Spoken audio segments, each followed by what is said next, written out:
wife sent a thank you card to everyone who sent gifts or cards. Yeah, it's DC Blacks on YouTube, man. Go mess with his content. He going over this whole BMF And when I looked Tammy Collins cuff. at the list of people she sent things to, yes, she was on that list. I don't know what she sent at all. I just know she was on the list when my wife sent something that said thank you and a thank you note. But you were moved by that. I was moved by that. I was moved by that. The fact that she had shown some sympathy at the time of your loss, sir, I didn't know she sent anything. I was devastated as a human being just for the loss, period, by itself. I understand. So that's what that was. Did she send you a personal note of condolence? No, not that I know of, not that I can recall. Did you have conversations with her about the loss of your son and the emotions you were going through? Yes, sir. And hold on one second. Did you describe with her the tough time that you were going through Yeah, the DC Black. It's DC Black on Instagram. in her own life with her husband's passing? Yes, eventually she did. And the two of you became closer after that. Is that true? We had interaction. Yes, sir. You began to discuss personal matters with the confidential source. Yes, sir. You was seeing her outside of work and business. Yes, movies, dinner, things like that. No movies, just dinner. It's in context of let me explain this to you, okay? Please. As far as the dinner is concerned, okay, one thing, and I'm sure you have to know this now. Divine intervention goes here. When my son passed away, before my son passed away, I didn't discuss anything. The only thing anybody knew except the people who were close to me and my Yeah, group knew that DC just my Black son was sick, not that going he over was this terminally ill and work. dying. I never discussed that with her, not anyone. And it goes back to the flowers, what you're saying and everything. One thing that happened that I didn't know, and it wasn't until months later after my son passed away, that she knew my youngest brother. He doesn't know anything about her. But my brother helped put the program together for my son's service. And my brother only knows her because he was dating the young lady next door. He has nothing to do with any criminal activity or anything. He's just dating the girl next door, the neighbor's daughter. And he was getting the PowerPoint college together for the services, the PowerPoint collage together for his service. We sent him the photos we wanted for the service, and he utilized CS1's computer to put the PowerPoint presentation together. And CS1 at that point saw me and my children on those photos and never mentioned it to me at all for months after that. So any condolence cards or anything, I didn't know about any of those things until I looked down on the list. And yes, I did speak to them. They approached me about telling if I wanted to speak to them or talk to the agents first, and said that if I ever wanted to know how they got through their tragedy or their loss, to speak to them. And I didn't want to talk to anyone. It was very difficult for me. And I didn't want to talk to anyone. But my son's birthday was a couple of weeks after he passed, and it was tough for me. And one day we just started talking, and that was it. Question: am I correct that you were grateful for her for allowing your brother to use the computer to prepare the PowerPoint for your son's service? Are you saying that? I didn't even know, period. My son passed away September 23rd, 2011. I didn't even know my brother even knew her until December of 2011. So how can I be appreciative of anything that I don't know? Next question.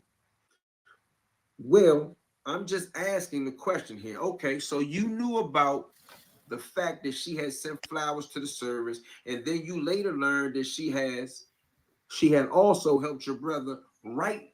She had also helped your brother with the PowerPoint.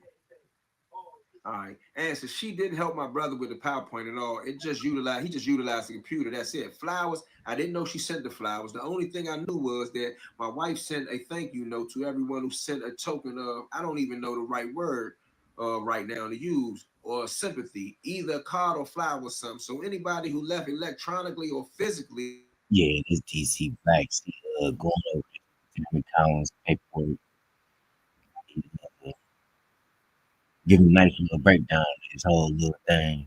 You know what I'm saying? Exactly. That when DC you Blacks. suffered this loss, you someone else you could talk to about your feelings and how you were going through this. And you were able to do that with CS1.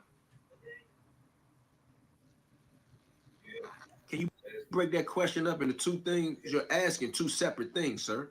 Question, yes. Let's take the first one. Okay. You testified earlier that when you were going through this tough time in your life, you found it difficult to talk to anyone else at work or anyone else that you I'll be knew right back, man. about how you DC felt. Blacks. No.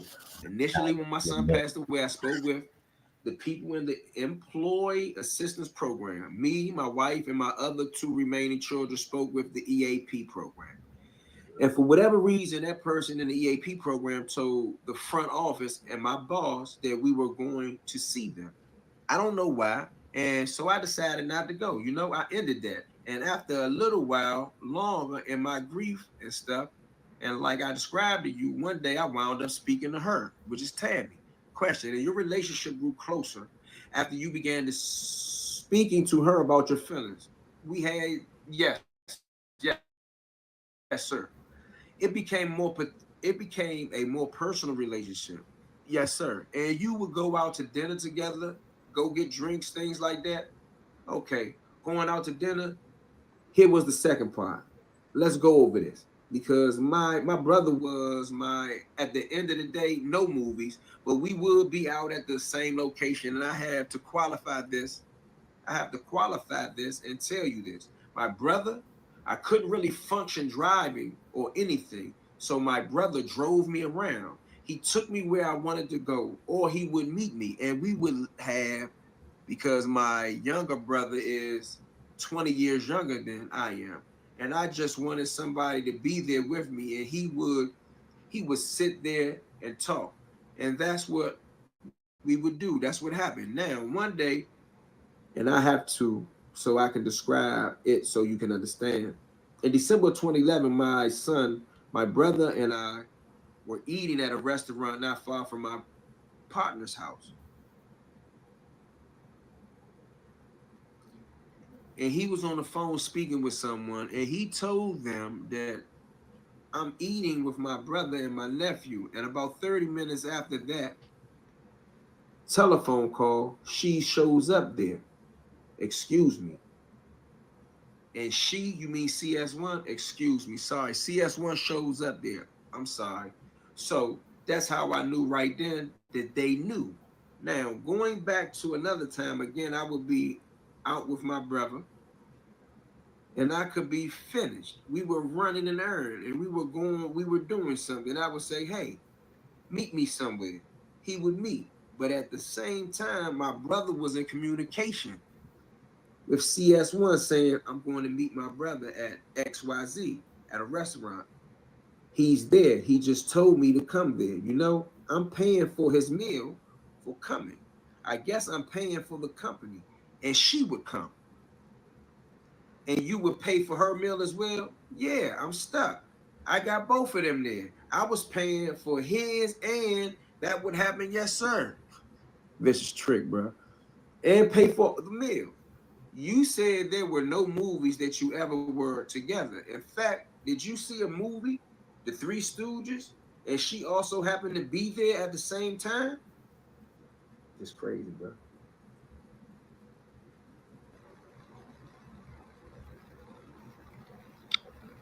Answer. I'll tell you this. At the movies by myself. I'm at the movies by myself.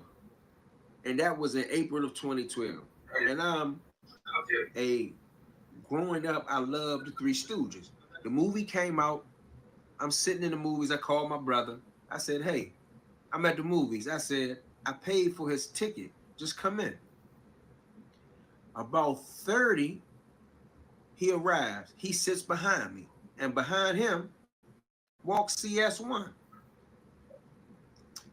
and two of her members. About that time, I saw the movie enough that I didn't like it. And I told him, hey, call me later. And I get up and I leave. Question. So the reason you left is because you didn't like the movie? It wasn't because CS1 showed up. Answer. Well, we had a conversation about that as far as not if I asked you to come somewhere to meet me. I don't want to have to pay. I don't want to have to deal with. I'm asking you to come, not anyone else. Says, man, I'm sorry. I'm sorry. Can you repeat that? I didn't understand. I'm speaking to him. I said, if I ask you to come somewhere, I'm asking you. Anybody else come? That's money out my pocket, and I don't want to do that. So that was, and I had the conversation with CS1 as well.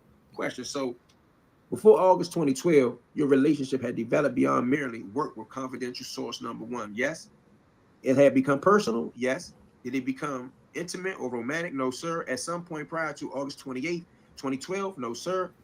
Did it become sexual prior to August 28th, 2012? No, sir. Did it ever become sexual? No.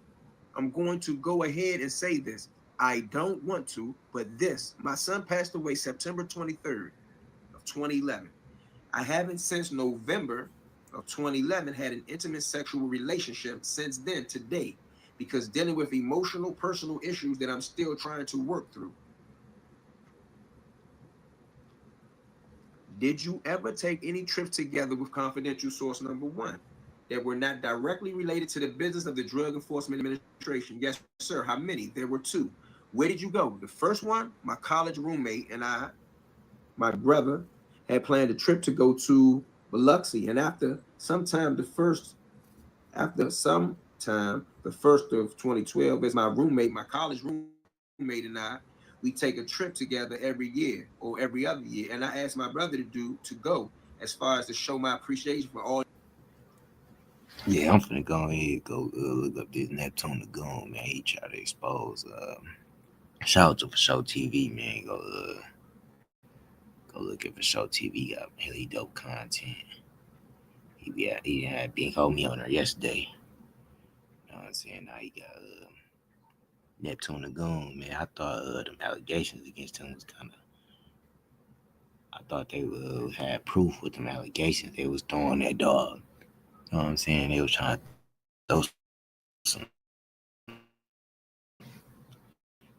We've got passion, we've got determination. Like, and if we set our sights on something, you better believe. How do you do? Yeah. Yeah. You feel me? I've been there. I did the time. I was in the cell with niggas that ain't going home that was my age. That's like right here. He said, Talking. If you Okay. pay attention, he the one that's gonna try to take your chin off. And loose cannon gonna come from the other side. You feel me?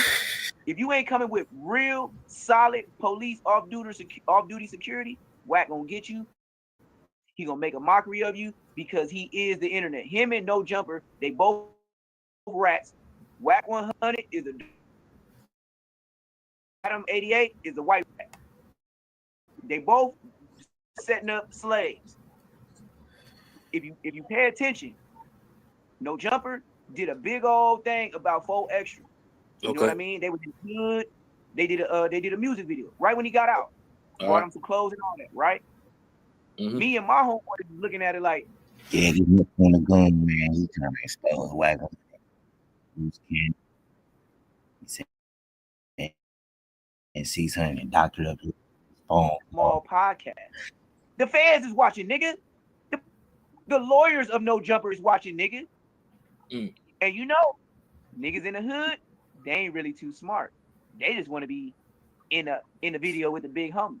Not think about the robbery they did last week. No Humper and Wack100. Then you got Brick Baby. I was in jail. I was in jail with Brick Baby. Okay. Brick Baby is not like that. I'm supposed to be his worst enemy in jail, right? Mm. Mm.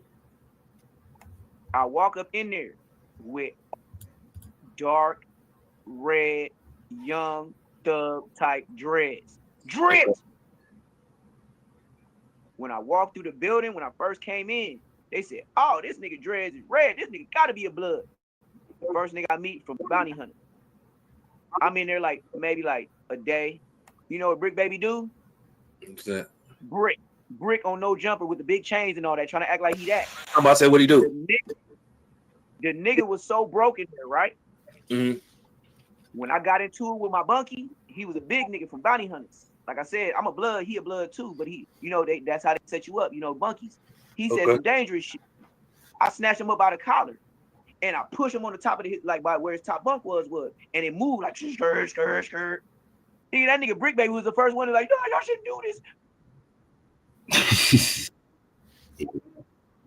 Oh, Big Baby ain't like that. Big Baby be capping. Big Baby all cap. That's what he's saying.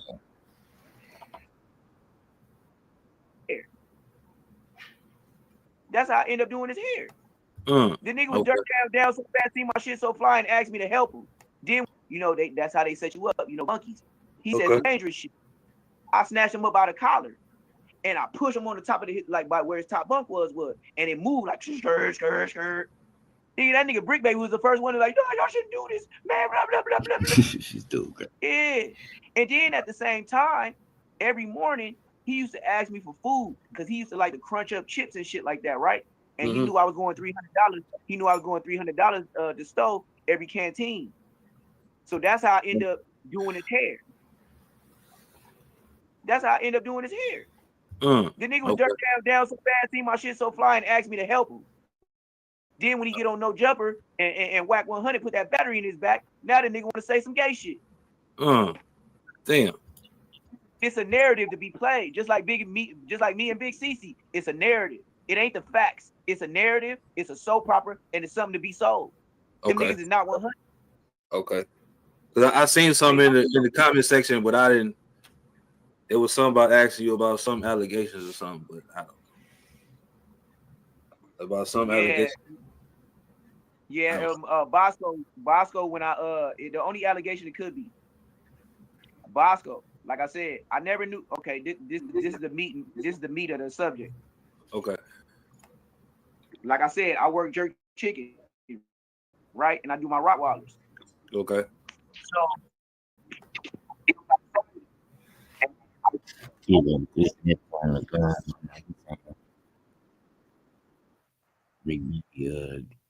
to go along whack area. They try to spin a narrative on him like he was at a punk or something from jail. Like he brought somebody home from jail that was T-word or something like that. You know what I'm saying? And that was a rumor. But he trying to debunk that. He's saying it's all cap. Niggas capping on them, niggas lying on them.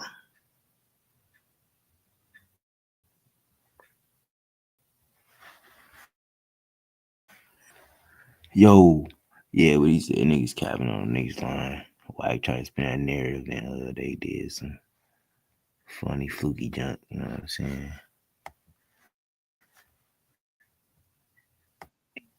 So he said, "Hey, I'm gonna let my boy Loose Cannon on the phone." Ooh. Like to me, I don't know who Loose Cannon is. So Loose Cannon get on the phone, and then Loose Cannon start, you know, asking questions about Bosco, start asking questions about Munchie B. I was like, yeah, I was in the county jail when niggas was saying they put that peanut butter up his butt. You know what I mean? Like, Like niggas knocked him out or whatever they did to him in the LA County jail, and then, you know, it was a rumor that the nigga that knocked him out put some peanut butter up his draw cheeks, right? Okay. So yeah, you feel me? And it was viral back then. It's viral today, 15 years later. You see what I'm talking about? All right. This is old shit. This is super old shit. So then this is a finesse. So after I did, yeah, dog, crazy man. Yeah, he said wack 100 setting up fake plays, man. He basically set him up. They set him up with some fake content. It wasn't really him talking. They doctored something up. To get to know each other's targets. Man, diabolical. Yeah, man, he's saying they got some false allegations, man. He ain't what they say they is. What he said they is. Big Baby tried to jump along and say he did his hair. Dog had a punk outside too, but he denying all them allegations. He saying they cap. I mean, I can believe Big Baby cap. I mean, but making up that whole story is crazy though. That's For as weird. far as You know what I'm saying? He said they're supposed to go along with him, do something, go along with their plan, and he ain't do it, so they try to break a narrative. later, the document part is going to be a little more challenging. But what I was basically asking was proud of It's DC Blacks right here. He been breaking down his paperwork, this Tammy Collins All right. testimony. And if you're going to, you can sit right there. Yeah. Is that okay, Mr. Thomas? That's fine. That's fine. The court. I don't think there's any other place. Keith Cromer, having been duly sworn, was examined and testified as follows. Direct examination. And we almost at 100. Direct examination. Question. Could you please state your name? Answer. My name is Keith Cromer. Last name Cormer. And what's your business or occupation? What's your business or occupation? I said, I am a group supervisor with the U.S. Drug Enforcement Administration. Next question. Oh, shout out to Baby. I see Baby just sent a message. And is that your current occupation? Answer. That's my current occupation. Right now, I am. Could you speak into the microphone? It's very hard to hear you. All right. Is this better? Okay, the court. Yes, you're a little bit taller. You have to speak directly into the microphone. Otherwise, it won't pick you up.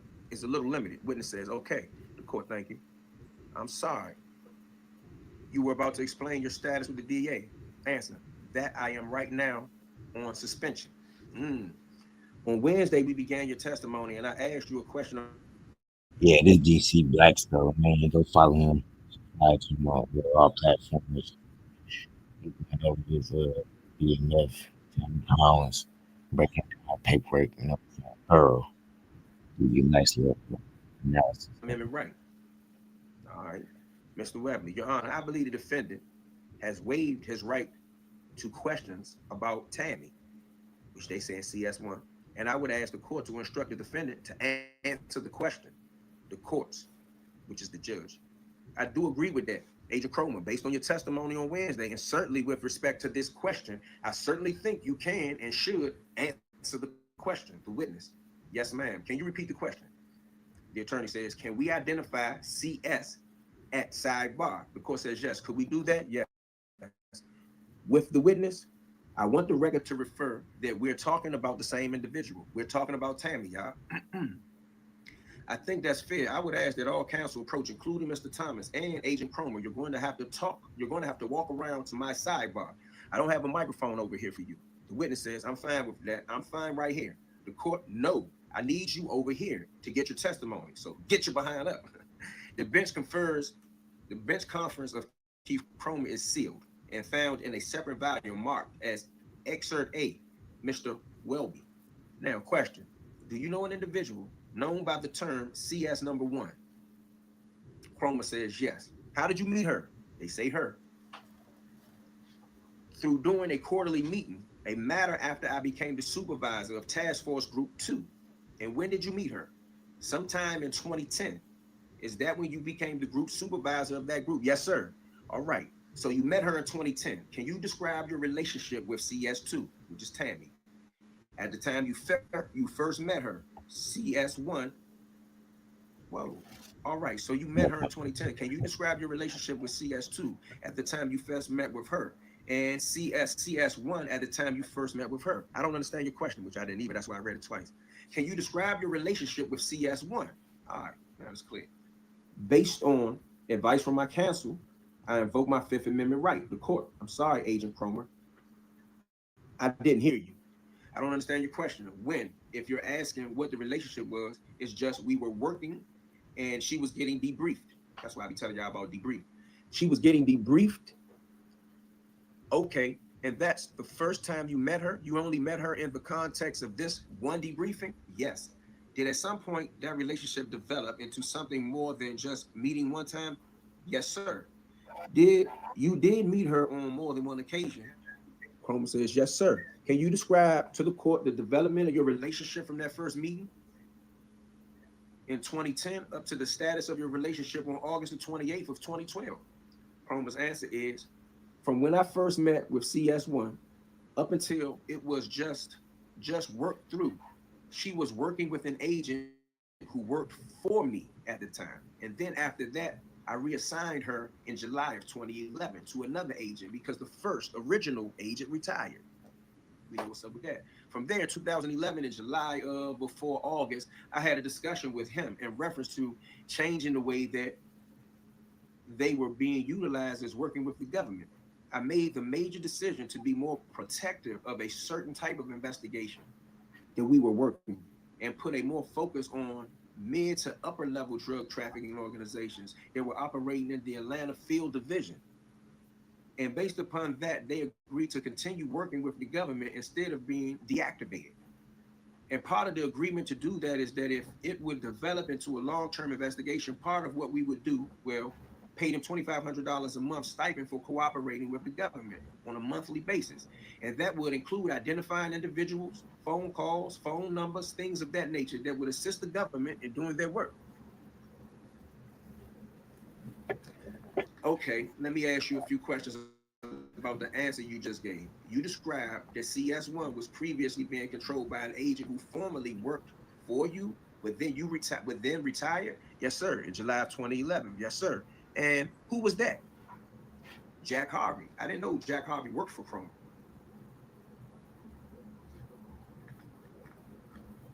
Jack Harvey. Okay.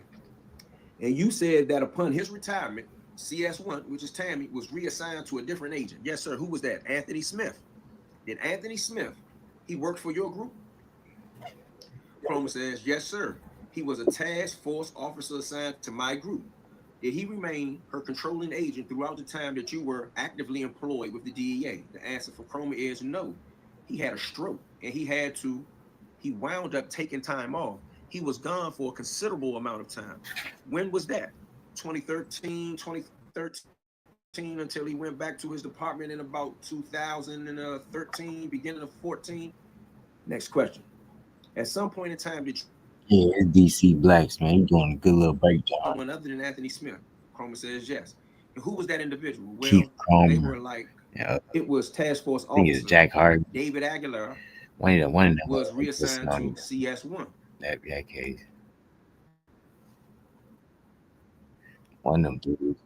And she And task force officer Aguilar were working together. So they, on paper, Tony, Anthony Smith was the controlling both, but both of them worked with her. Next question. You said in August of 2011, you changed the manner in which you were utilizing CS1.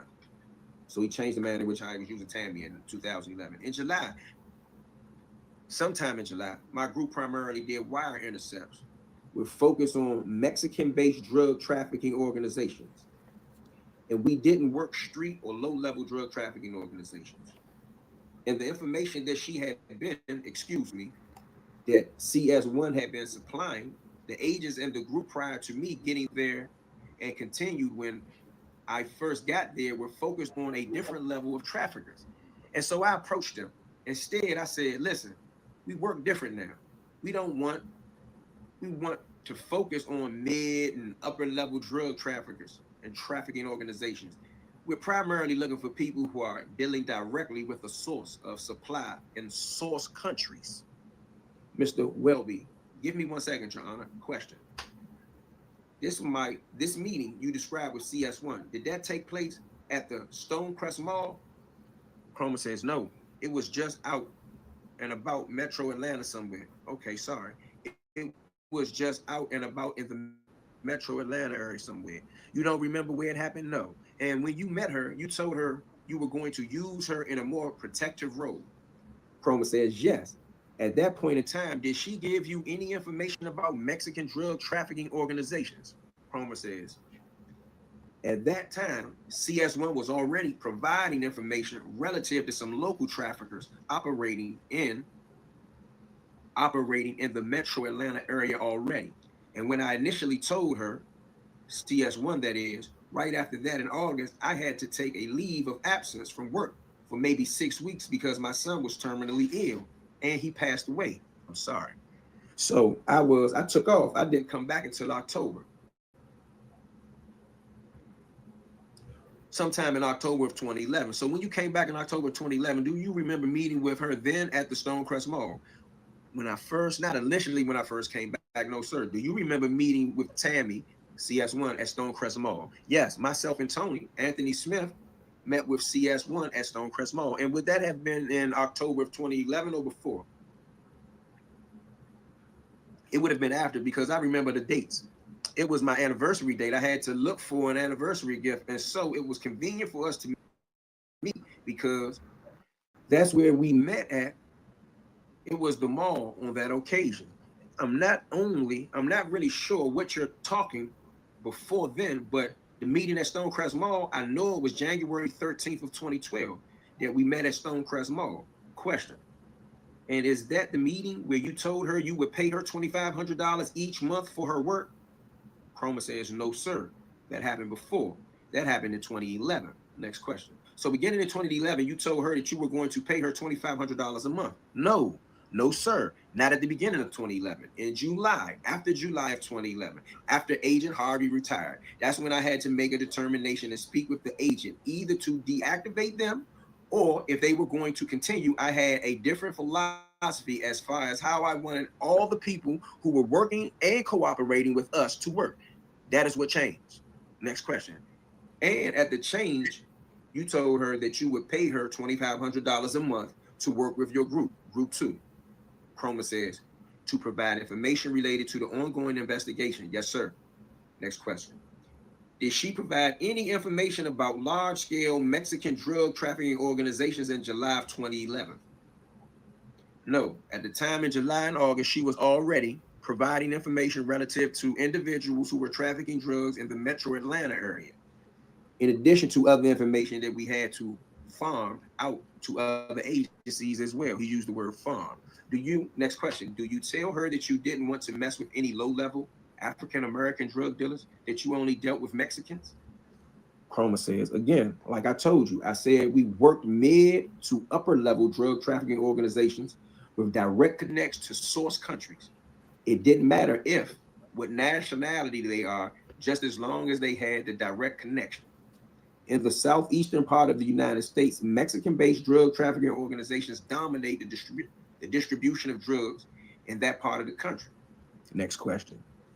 Did you tell her that she would be safe working in this capacity because you only targeted Mexican drug dealers and that they would be deported as soon as the case was over and they wouldn't pose a threat to her? No, sir, he says. Next question. That would be a lie?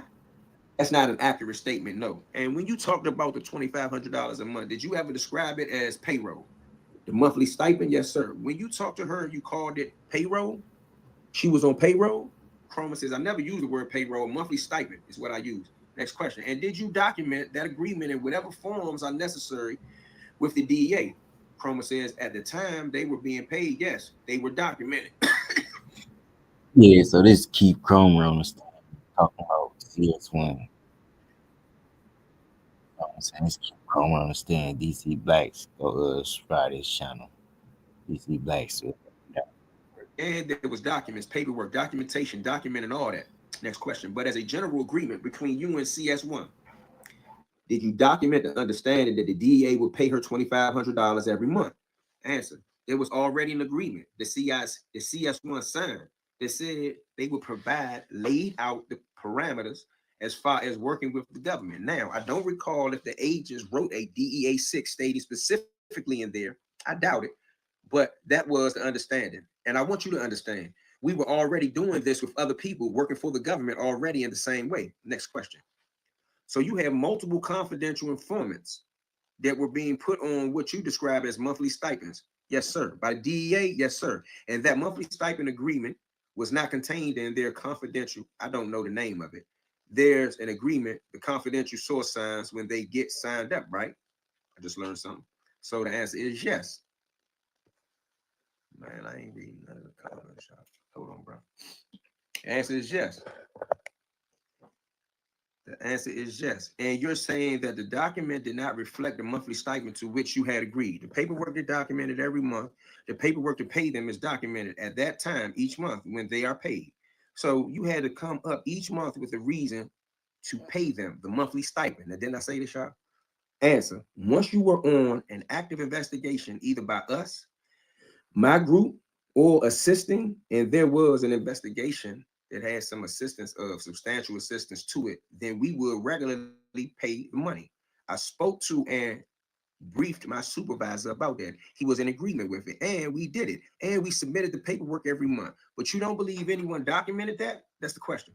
The specific terms of that agreement, you would doubt that anyone put that in any kind of DEA report? Answer. We got approved for my supervisor's approval.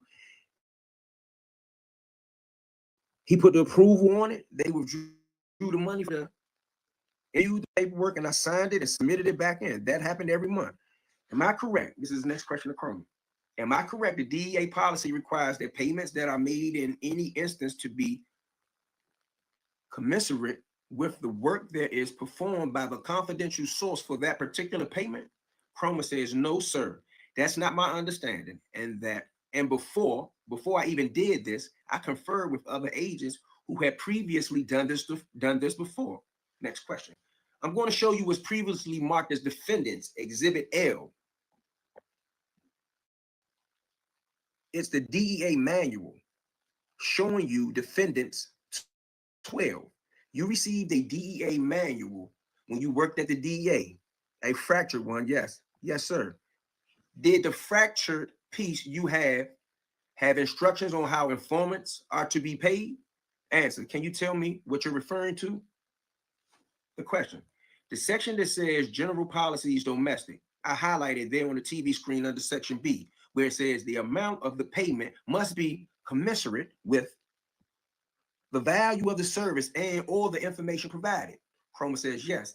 And 6612.41 section B, so he know. So you can't just pay somebody a stipend of $2,500 a month. Chroma says yes, you can. How would that be commensurate with the work that they provide if you don't even know what they are going to provide? Chroma says, do you see in section B, subsection 2, the amount of the actual or potential seizure? The target individual, organization, or operation, the significance of the contribution made by the informant, the reason inherently working and providing and cooperating with the government inherently takes a risk. You assess each person, what the potential they can do. And it's given for a multitude of reasons.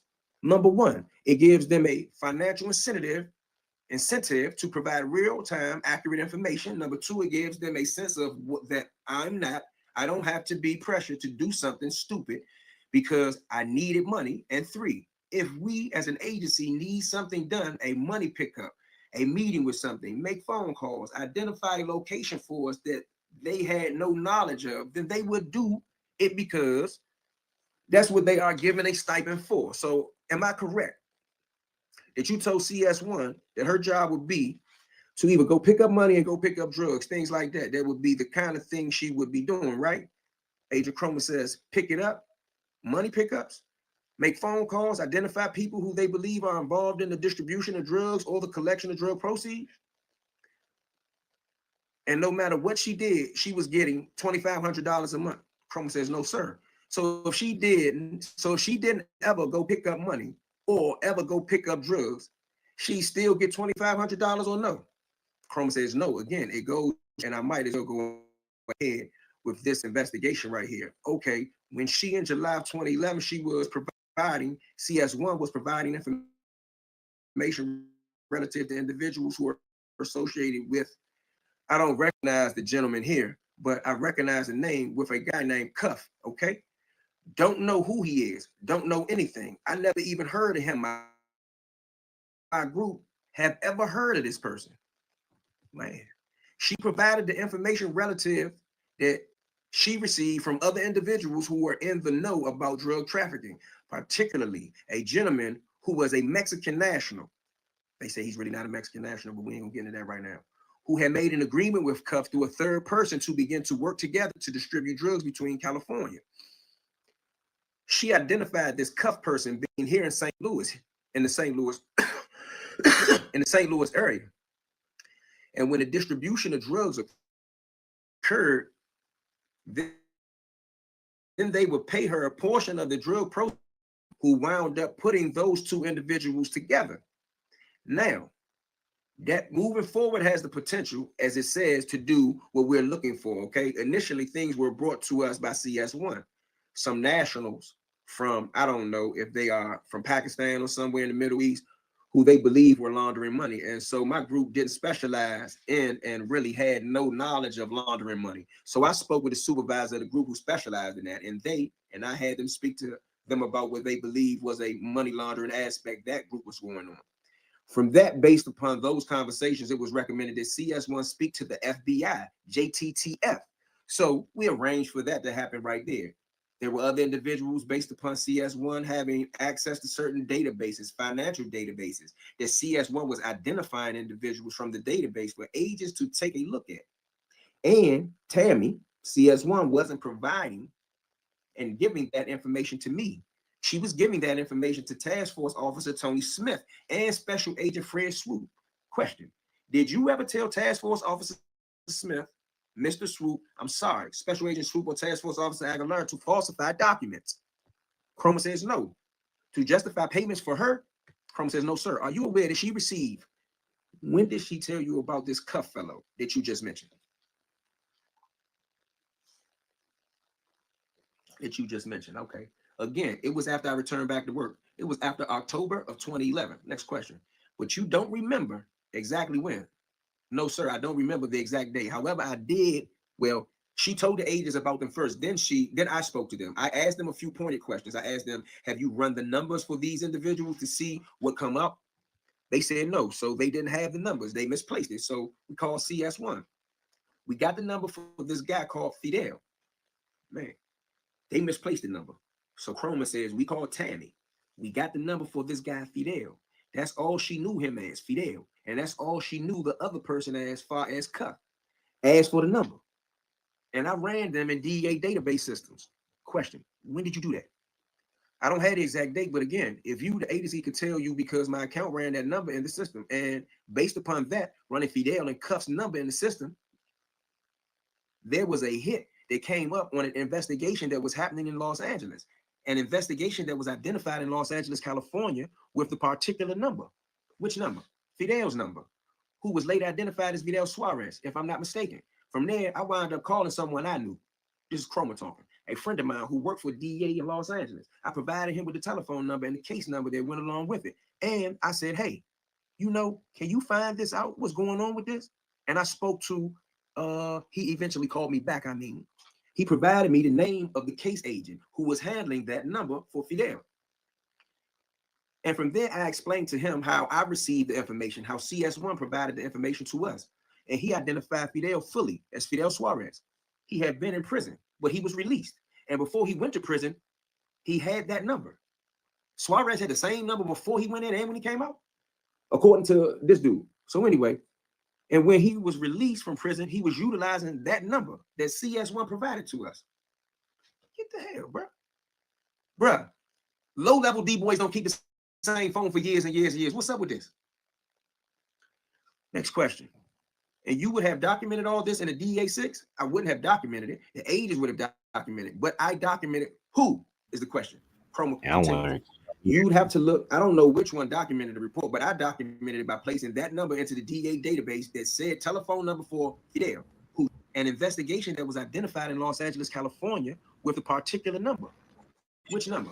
Fidel's number, who was later identified as Fidel Suarez, if I'm not mistaken. From there, I wound up calling someone I knew. This is Chroma talking. A friend of mine who worked for DEA in Los Angeles. I provided him with the telephone number and the case number that went along with it. And I said, hey, can you find this out? What's going on with this? And I spoke to, he eventually called me back. He provided me the name of the case agent who was handling that number for Fidel. And from there, I explained to him how I received the information, how CS1 provided the information to us. And he identified Fidel fully as Fidel Suarez. He had been in prison, but he was released. And before he went to prison, he had that number. Suarez had the same number before he went in and when he came out, according to this dude. So anyway, and when he was released from prison, he was utilizing that number that CS1 provided to us. Get the hell, bro. Bruh, low-level D-boys don't keep the same phone for years and years and years. What's up with this? Next question. And you would have documented all this in a DEA-6? I wouldn't have documented it. The agents would have documented, but I documented who is the question. Promo continues. You'd have to look, I don't know which one documented the report, but I documented it by placing that number into the DEA database that said telephone number for Fidel, who CS1 knew as a distributor. But I learned more information in talking to the agent out of Los Angeles.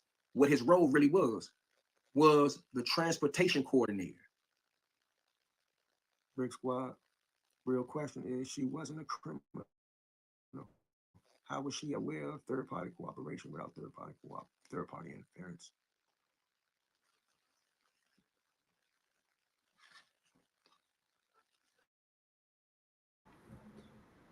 Yeah, man. These court cases, it's getting greasy. You spoke to the agent. All right, Chroma says, I spoke to the agent, yes. Did you speak to the agent in Los Angeles? Yes, sir. And you were provided his full name? Yes, sir. His pedigree information? Well, I didn't need. Low-level D-boys don't keep the same phone for years and years and years. What's up with this? Yeah, but next question. Keeping that same number. And you would have documented all this in a DEA-6? I wouldn't have documented it. The agents would have documented it. But I documented who is the question. Promo that's crazy. Keep this. You'd have to look. I don't know which one documented that, but I documented it by placing that number into the DEA database that said telephone number for Fidel, who CS1 knew as a distributor. But I learned more information in talking to the agent out of Los Angeles. What his role really was the transportation coordinator. Brick Squad, real question is, she wasn't a criminal. How was she aware of third-party cooperation without third? Yeah, DC Black doing his thing, breaking down his paperwork, man. It's simple when he break it down. It's Keith Cromer understand talking. So when you got this, you were able to plug it into the DA database and gather information about his full name. After no, I had to speak to an agent first. When you spoke to the agent, all right, Cromer says, I spoke to the agent, yes. Did you speak to the agent in Los Angeles? Yes, sir. And you were provided his full name? Yes, sir. His pedigree information? Well, I didn't need any of this pedigree information because at that time, once the agent there in Los Angeles he was already familiar with it. He didn't know that Fidel was back out. So until Tammy was aware of this, and Cromer became aware of it, and he called Los Angeles, the DEA in Los Angeles, the agent that was on him before he went to prison, didn't even know he was out of prison, according to Cromer. Only according to Cromer, though. So we're not going to recreate the wheel and start up an investigation for somebody who is already familiar with him. He is in that area of responsibility. He's in the California area. There are no reasons for us. There's no reason for us. And there was no indication he had ever been to the Atlanta area, so they handled it out there. He said he would do a workup on the phone number. And the only thing I asked him, I said, if anything comes back here to the Atlanta field division, just give us a call so we can work on it. And we left it at that. And that was the last time I spoke to that agent.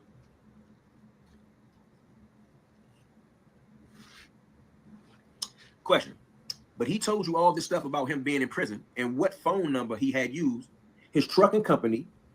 The agent in Los Angeles told you all this stuff? No. No. CS1 told me that he was in prison. CS1 told you he was in prison? He's saying Tammy told him he was in prison.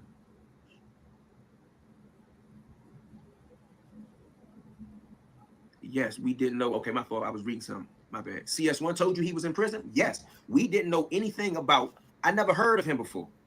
Tammy told us about Fidel, told us about a guy named Cuff and the agreement they had to start distributing drugs that was going to be supplied by the people who Fidel worked for. So when she gave you the information on Fidel, his phone number, you ran it through the system and tracked down all this information about him, including the agent who had actually worked on his original case? Yes, sir. When she gave you the information on Cuff, did you do the same thing? Answer. We didn't have anything to go on him for Cuff. You had his phone number. Whatever number at the time that was provided, there was no information for Cuff. So it was the only thing we knew about him. He was from St. Louis and a nickname Cuff. And I wasn't going to have them go try to search down something, because the more viable the person out of those two was, as far as how I looked at it, was Fidel, because he was dealing directly with a source of supply in a source country. He did say that. He did say that. He did say that. I told y'all they was on Suarez. All right, so Cuff wasn't that important to you. Not to me, no sir. And you didn't check Nodis to check the phone number or the moniker Cuff to see if it came up with anybody in St. Louis. I didn't check anything. I didn't do that. I don't do that type of stuff, sir. Did you tell me that when you had the number for Fidel and you had the number for Cuff, you checked it? You checked in the DEA. You checked in the DEA system to see if there was calls between the two. Did I misunderstand you? Chroma says no. You misunderstood what I said. Question: what did you do when you had those two numbers? Just exactly what you said here, or did you do something more? Chroma says, I entered them into the system. Fidel's number came. Fidel's number hit in the system into an investigation. That's when I made the phone call to Los Angeles. And that's how we identified him. And also at the same time, CS1, which is Tammy, was able to look up and find Fidel based on BOP records. That's exactly what I did. Let me get some more water. I looked him up in BOP.gov and I found him. I can show it to you. Tammy did the exact same thing. Looked him up in the BOP records. So when he beat the case for the joint he had in Michigan, he was out on bond awaiting sentencing on something else. He must have went in for that joint real quick and then got back out. I'm about to check it. Hold on. Let me get this water. Don't go nowhere. Brick Squad.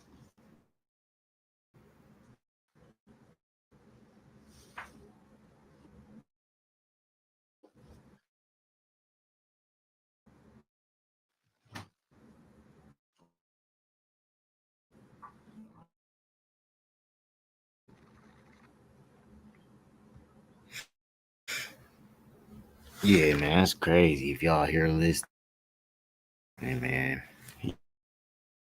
he basically saying Cromer on the stand, he had got Fidel number and put it in the DEA system, and it hit and him up. You know what I'm saying? And found him. So she knew he was already out of prison. The DEA or the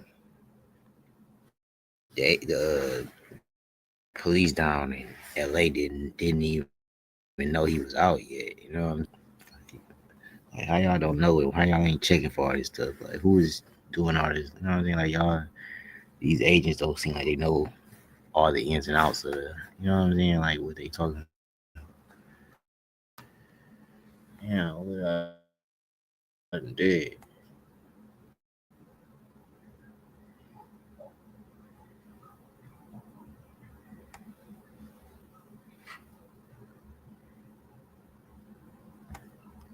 See, you're talking about the DEA would have a record that you entered Fidel's number into the system and a record that you entered Cuff's number into the system.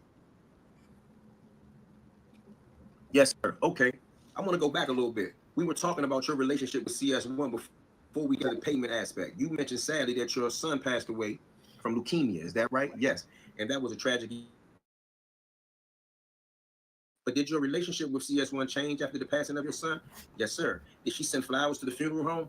I didn't know about that until later. I didn't know that. My wife sent a thank you card to everyone who sent gifts or cards. And when I looked at the list of people she sent things to, yes, she was on that list. I don't know what she sent at all. I just know she was on the list when my wife sent something that said thank you and a thank you note. But you were moved by that. I was moved by that. I was moved by that. The fact that she had shown some sympathy at the time of your loss, sir, I didn't know she sent anything. I was devastated as a human being just for the loss period by itself, you know? I understand. So that's what that was. Did she send you a personal note of condolence? No, not that I know of, not that I can recall. Did you have conversations with her about the loss of your son and the emotions you were going through? Yes, sir. And did you describe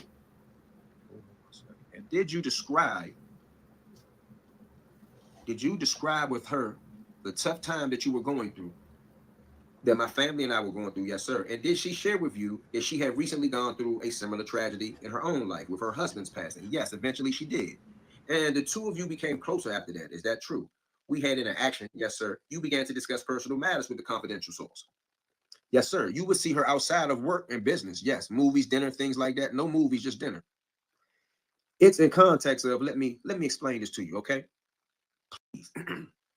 As far as the dinner is concerned, okay, one thing, and I'm sure you have to know this now, divine intervention goes here. When my son passed away, before my son passed away, I didn't discuss anything. The only thing anybody knew, except the people who were close to me and my group, knew that just my son was sick. That anyone. And it goes back to the flowers, what you're saying and everything. One thing that happened that I didn't know, and it wasn't until months later after my son passed away, is she knew my youngest brother. He doesn't know anything about her, but my brother helped put the program together for my son's service. And my son, my brother, only knows her because he was dating the young lady next door. He has nothing to do with any criminal activity or anything. He's just dating the girl next door, the neighbor's daughter. And he was getting the PowerPoint college together for the services, the PowerPoint collage together for his service. We sent him the photos we wanted for the service, and he utilized CS1's computer to put the PowerPoint presentation together. And CS1 at that point saw me and my children on those photos and never mentioned it to me at all for months after that. So any condolence cards or anything, I didn't know about any of those things until I looked down on the list. And yes, I did speak to them. They approached me about telling if I wanted to speak to them or talk to the agents first, and said that if I ever wanted to know how they got through their tragedy or their loss, to speak to them. And I didn't want to talk to anyone. It was very difficult for me. And I didn't want to talk to anyone. But my son's birthday was a couple of weeks after he passed, and it was tough for me. And one day we just started talking, and that was it. Question: am I correct that you were grateful for her for allowing your brother to use the computer to prepare the PowerPoint for your son's service? Are you saying that? I didn't even know, period. My son passed away September 23rd, 2011. I didn't even know my brother even knew her until December of 2011. So how can I be appreciative of anything that I don't know? Next question. Well, I'm just asking the question here. Okay, so you knew about the fact that she had sent flowers to the service, and then you later learned that she had also helped your brother write. She had also helped your brother with the PowerPoint. All right. Answer: she didn't help my brother with the PowerPoint at all. He just utilized the computer. That's it. Flowers, I didn't know she sent the flowers. The only thing I knew was that my wife sent a thank you note to everyone who sent a token of, I don't even know the right word right now to use, or sympathy, either a card or flower or something. So anybody who left electronically or physically at the funeral, anyone who left electronically or physically at the funeral home, we wound up getting a list of everyone, and we sent thank you notes to everyone. Next question. Did I understand correctly that when you suffered this loss, you had difficulty finding someone else you could talk to about your feelings and how you were going through this, and you were able to do that with CS1? Can you break that question up into two things? You're asking two separate things, sir. Question: yes. Let's take the first one. Okay. You testified earlier that when you were going through this tough time in your life, you found it difficult to talk to anyone else at work or anyone else that you knew about how you felt. No. Initially, when my son passed away, I spoke with the people in the Employee Assistance Program. Me, my wife, and my other two remaining children spoke with the EAP program. And for whatever reason, that person in the EAP program told the front office and my boss that we were going to see them. I don't know why. And so I decided not to go. I ended that. And after a little while longer in my grief and stuff, and like I described to you, one day I wound up speaking to her, which is Tammy. Question: and your relationship grew closer after you began to speaking to her about your feelings. We had, yes, sir. It became a more personal relationship. Yes, sir. And you would go out to dinner together, go get drinks, things like that. Okay, going out to dinner. Here was the second part. Let's go over this, because my brother was at the end of the day, no movies, but we will be out at the same location. And I have to qualify this and tell you this. My brother, I couldn't really function driving or anything. So my brother drove me around. He took me where I wanted to go, or he would meet me, and we would have, because my younger brother is 20 years younger than I am. And I just wanted somebody to be there with me, and he would sit there and talk. And that's what we would do. That's what happened. Now, one day, and I have to, so I can describe it so you can understand. In December 2011, my brother and I were eating at a restaurant not far from my partner's house. And he was on the phone speaking with someone, and he told them that I'm eating with my brother and my nephew. And about 30 minutes after that telephone call, she shows up there. Excuse me. And she, you mean CS1? Excuse me. Sorry. CS1 shows up there. I'm sorry. So that's how I knew right then that they knew. Now, going back to another time, again, I would be out with my brother and I could be finished. We were running an errand and we were doing something. I would say, hey, meet me somewhere. He would meet. But at the same time, my brother was in communication with CS1 saying, I'm going to meet my brother at XYZ at a restaurant. He's there. He just told me to come there. You know, I'm paying for his meal for coming. I guess I'm paying for the company. And she would come. And you would pay for her meal as well? Yeah, I'm stuck. I got both of them there. I was paying for his, and that would happen, yes, sir. Vicious trick, bro. And pay for the meal. You said there were no movies that you ever were together. In fact, did you see a movie, The Three Stooges, and she also happened to be there at the same time? It's crazy, bro.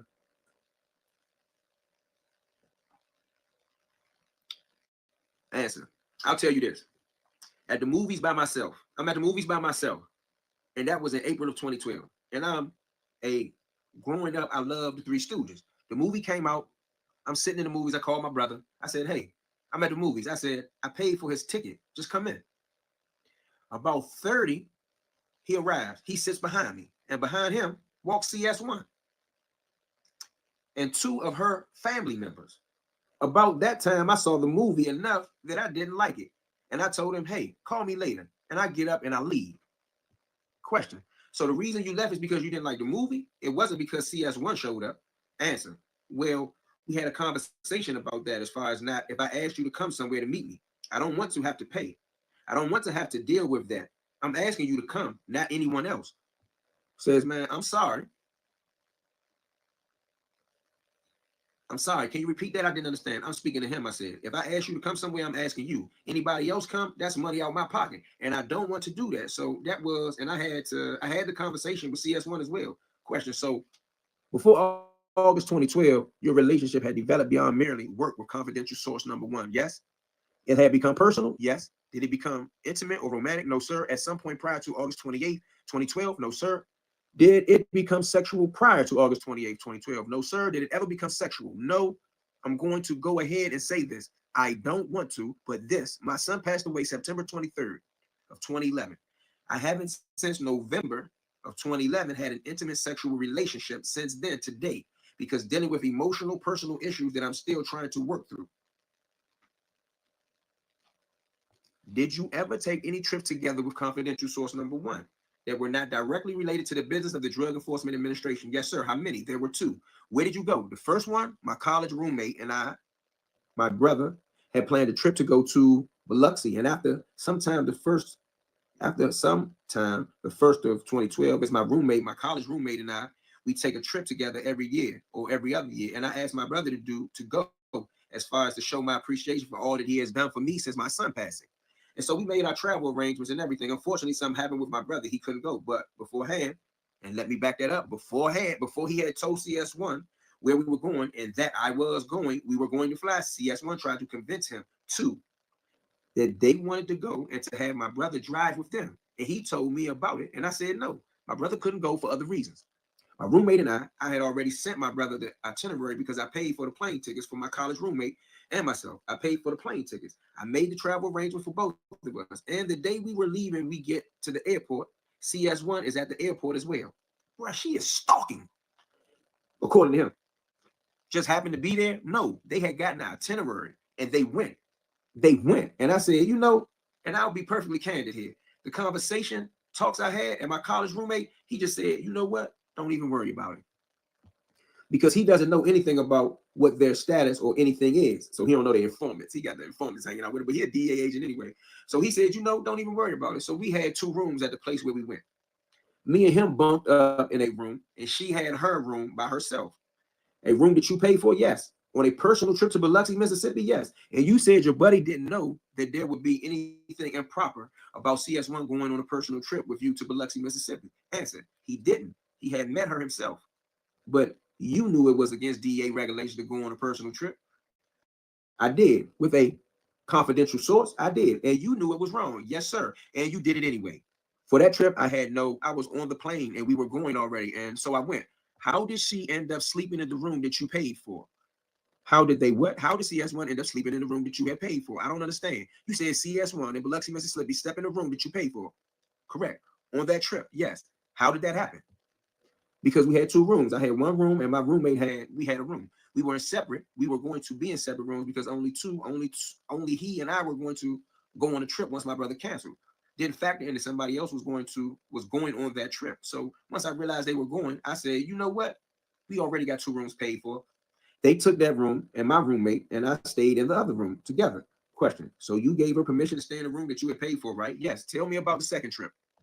I was leaving and I wanted, and the guys I went to college with, there was 2 things. It was an alumni we had raised 50,000 for an endowment at the university that we went to for undergrad. And there was a convention that was going on in Chattanooga, Tennessee.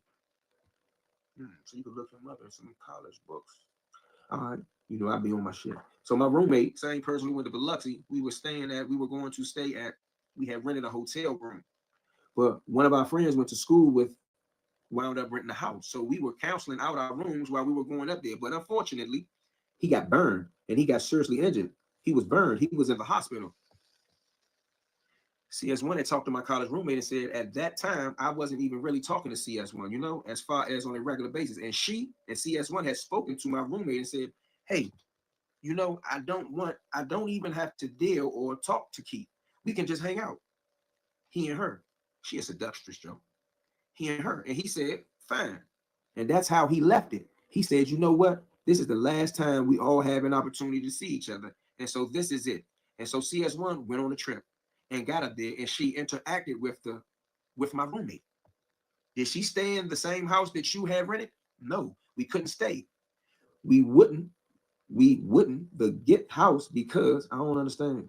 We wouldn't get the house, I believe, because the person who made the agreement to rent the house, he had 3rd-degree burns from a grease fire, and so he couldn't go. So we were just left with the hotel room. So you stayed in the hotel together? Yes. And when was that? Do you remember the dates approximately when your friend got burnt? It was March 2014. And tell me about the trip that you went to Biloxi. Do you remember the date of that trip? That was sometime in 2012, in early 2012. Do you know February, March? You said your relationship with CS1 was personal, but never intimate. No kissing, hugging, nothing like that? No, sir. And jumping back just for a second about the payments. Do you believe those started sometime in 2011 after you came back to work? Yes. The $2,500? I believe so. Yes, sir. And if she received $2,500 7 or 8 times before the August 28, 2012 search warrant, would you have any reason to dispute that? Answer. What search warrant are you talking about? He knows what search warrant you're talking about. I'm sorry, the warrant for the Title III application of Mr. Gatlin's phone. We all know that now, don't we? All right. I don't know when St. Louis signed the affidavits for Mr. Gatlin's phone. Question. Am I correct that well, let me just ask it this way. Did you ever tell the agents who were writing the documents for those payments to give confidential source number 1 credit for work that was done by someone else? I don't understand. Because you clarify what you're asking. He understand. Can you give an example? Okay, did you ever tell one of your subordinates to prepare DEA documents that outline some work, service, or information provided by a different confidential source that was changed in that report to give the credit for the work done by confidential source as work done by confidential source number 1? They are asking him, did another informant give information that Cromer gave credit to Tammy for, which would justify him paying her? His answer is no, sir. No, sir. Go ahead. I'm sorry, I didn't mean to cut you off. In February 2012 or March of 2012, a situation arose where it was a bad but a perfect storm to get 2 people to work together. CS1, after providing information relative to Cuff and Fidel, began to fear for her safety because of the purported violence that CS1 attributed to Cuff, and the people that Cuff knew. And at that same time, there was another confidential source who was working with us, but we were afraid because we had a lot of investigation deconfliction issues with a host of other agencies, and also with some of the targets of the investigation we were working on, that we decided, and this is before St. Louis, DEA St. Louis, we hadn't spoken to them at all. We decided to take advantage of CS1, knowing Cuff and his associates. So we decided that we would bring those 2 together. They will work together. They would sit up there and introduce each other to some of the people, to targets they were already familiar with. CS, the second CS, would meet. Is that person ever referred to as CS2? And what documents Chrome asked?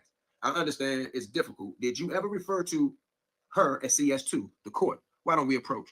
Maybe we should just come to a sidebar. The court is doing so, blase. Sorry, Judge. Court recess. Thank you, Judge. Agent Chrome, you were describing. So they back in action. Hold on.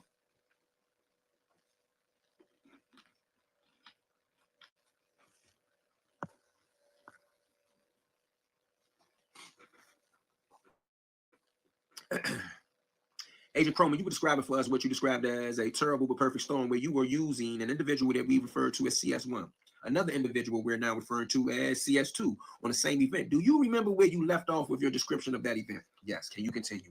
I don't understand. What do you want me to continue? Question. You were describing an event where you had information about Mr. Gatlin. That's Cuff, y'all. That was in possession of CS1. That's Tammy. And there was another CS that had information, and you were going to try to do something to put the two together. And you were describing an event that took place. Chroma says yes. Can you finish describing that event now that you know who we're referring to?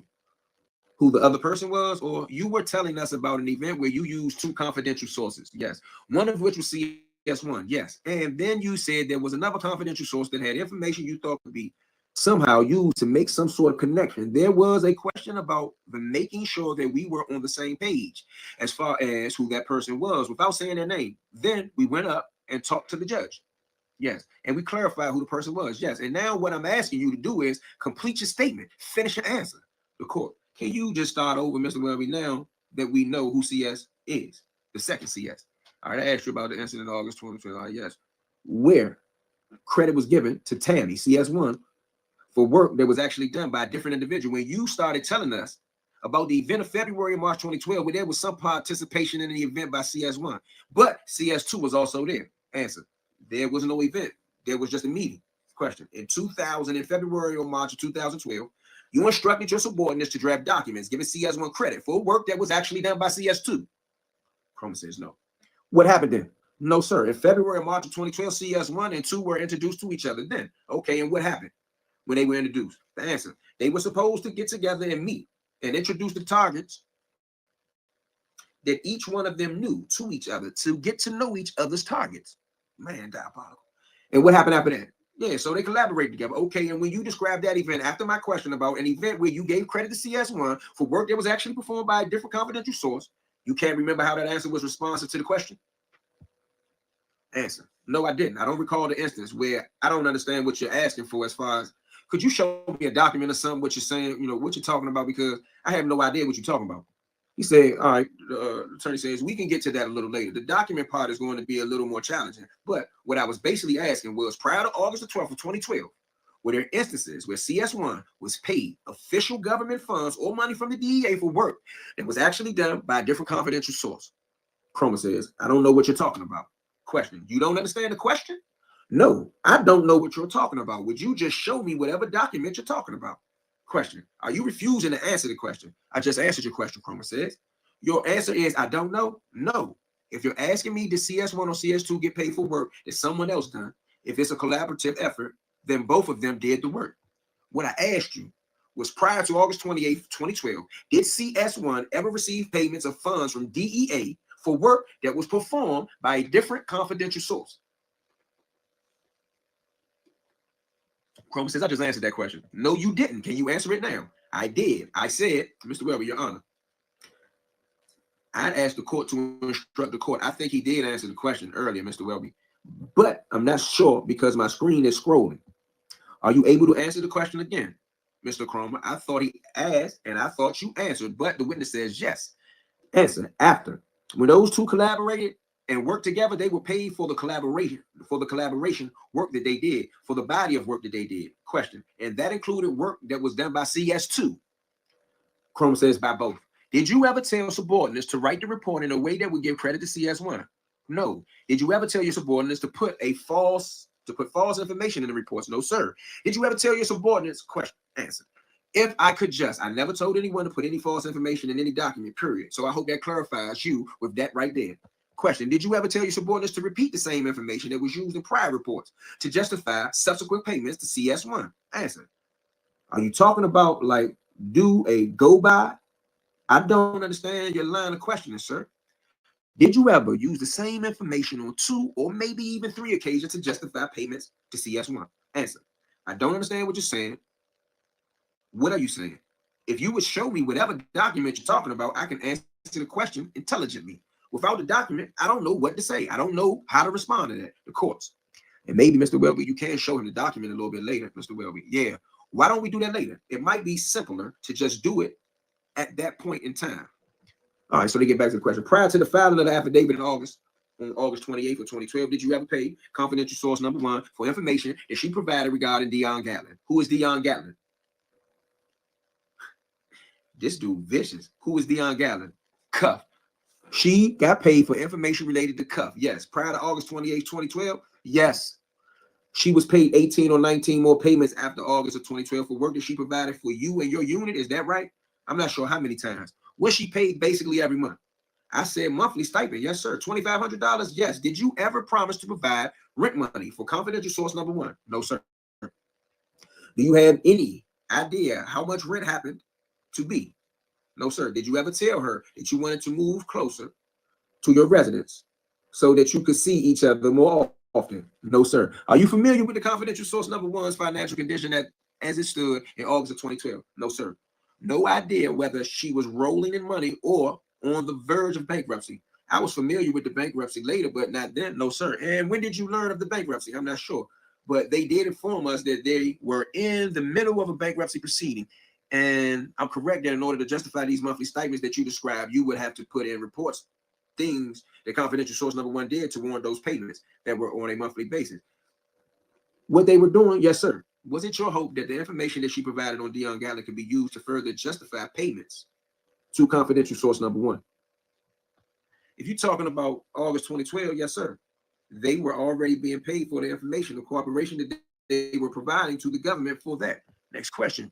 What is your hope in the August 2012 that any additional information that might relate to Cuff or Mr. Gatlin could be used to justify future payments to confidential source number 1? Answer. I don't understand your question, but let me say this right here. Once they came up with Fidel and Cuff, and once they started providing that information, and once it looked tangible where it could possibly do something, and then when it cross-sect with the St. Louis investigation, at that point, I had briefed my boss about it. And until the conclusion of that investigation, and they were involved in it, until those people were brought and arrested, and they were going, the $2,500 is just there. That is what it goes back to, is what I'm saying, is that it's inherently dangerous what they were doing. And so that's part of why they were getting paid, because of that right there, because they were cooperating, because things wound up would come up. Sometimes if nothing was going on related to that, they wouldn't even, how do I say it? They sometimes, neither one of them had information, because the investigations were going and were ongoing. Still, the payments weren't contingent upon, you make a buy, you get paid, you do this, you get paid. No, as the investigation moved forward, it continued to go on until it was brought to a conclusion. They were getting paid that monthly stipend. It wasn't just them, it was other individuals who were working with us as well. They had that, what do you call it? That's the same principle they were getting paid under as well. Question. Each month when you paid that monthly stipend, you had to document a reason to make that payment on that date. Is that correct? Or answer, or when the money was funded, yes. And what you had at the least 2 things. That is what happened. If they had new information, the agent would put it down in there. If they didn't have any new information, then what would happen is they would just put in their ongoing investigation still. We knew because periodically I would speak with someone over here in St. Louis, over here in the St. Louis office, who would just tell me, hey, they are still going on. They are still doing what they are doing. And I said, that's fine. So as long as that was ongoing and they hadn't been arrested at the time, the payments were still good. And that's what we did. You people St. Louis do say, hey, they are still going on. They are still doing what they are doing. You see what St. Louis said? St. Louis, fuck with Baltimore. Shout out to St. Louis. And that went uninterrupted until the time when they were arrested. So it shows you that Tammy and him being arrested still come from this affidavit.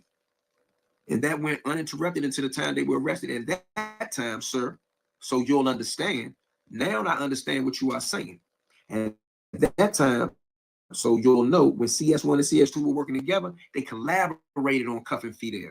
But again, like I said, and working directly with the source of supply, with the source themselves, we were interrupting, we were intercepting,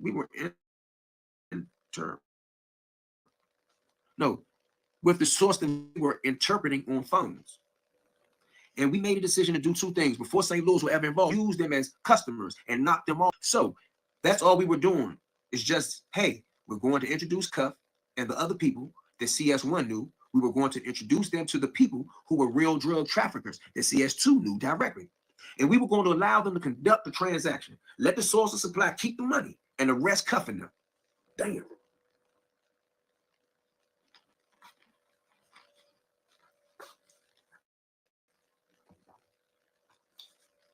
but CS1 was afraid of them. And so we had to do it in a way where we were going to phase her out. That's the thing that you have to, we were phasing out CS1 because she was afraid of them. And so, and I told CS1, we understand that you're afraid, but that's part of the reason why you're getting paid this money. So if you don't want to finish cooperating and doing it with them, then you don't have to do it. It's free and voluntary thing for her to do. She didn't have to provide the information. She wasn't under any, CS1 wasn't under any, what do I say? They weren't getting for a financial compensation. That's why they were cooperating with, because they were afraid of them wasn't good enough to not do what we needed them to do. They made a decision to move forward and continue to do that. So we brought her in the fold. We had a discussion with the guys in the group with reference to, I asked the guys, what do you guys think? They said, yeah, that's a good idea, because we weren't going to target where a gentleman who is in another city and we are going to target him. We weren't going to target that. That was very inefficient on our end. So that's why we decided, hey, have them come over here. We'll let them introduce to a source of supply ones that we're familiar with, that is going to help serve the cause of what we're doing. And then we're going to knock them off. But before that happened, DEA St. Louis wound up speaking with them in reference to Fidel and Cuff. And from that point on, we made the decision to let DEA St. Louis run with the investigation dealing with Fidel and Cuff. And we wouldn't do anything to them enforcement-wise in Atlanta. Am I correct, sir, that prior to the involvement of DEA St. Louis, there were months where CS1 did not do anything to provide actionable intelligence, but she was paid anyway, pursuant to agreement with her to be paid her the $2,500 a month stipend? Actually, intelligence as far as what we do and don't do and buy and bust. I don't do buy bust for my group, okay? I do long-term investigation, because I don't do a buy bust doesn't mean the information provided is invaluable. It's incumbent upon the agents to work it. You describe the court. Are you viable? Buy bust, but buy bust. Okay, you're talking a little bit fast and using lingo that I don't understand. Most of y'all should know what a buy bust is. So if you could slow down just a little bit, I'm trying to follow along. That's what the judge is saying. Where they say yes, ma'am. Cool. All right, go ahead. Answer. So it's more than just doing a buy bust. It's making telephone calls. Again, like I said, my group did a multitude of wiretaps, and there are numbers that appear on toll records, on pen registers, on pen registers, or something that we don't know who they are. We make a call. We will provide those numbers to figure out if they are male, female, black, white, Hispanic, whatever you can find on those people who those numbers belong to. We need to try to identify who some of these people are and have an idea. So those things happen. That would beneficially help further what we're doing in the investigation, because you don't have a tangible thing at the time as far as an arrest. It doesn't mean that devalues the contribution they made. It furthers what we're doing. Question. You said earlier that there were months where there was nothing going on in the investigation. CS1 would be paid and you would document continuing investigation. Answer. No, sir, that's not what I said. What I said was there are some months where they didn't provide new information. It mattered not if they had new information at the time. If they didn't, they would still get paid based upon the ongoing long-term investigation that was being conducted. Either what we're doing here in Atlanta or what St. Louis is doing. And so because one of the things that when it came about, when we brought to attention to St. Louis in reference to CS1, is that at the end of the day, they said, they asked me, hey, do we need to pay them? I said, no, because we already paid them a monthly stipend. They are squared away. They don't need any more money. So they didn't need to pay CS1 anything, because we're taking care of that. And it's CS1's responsibility to provide that information. And if something comes up that they needed or anyone needed, then it would happen. And so do you understand what I'm saying to you? Question. I think I understand what you're saying. In certain months, CS1 did not provide new information. Yes, sir. In certain months, she didn't actually go out and pick up money or pick up drugs. Is that right? Certain months that didn't happen? Yes, sir. I ain't even reading, but I see my man on it. All right, anyway. Hold on. Hold on.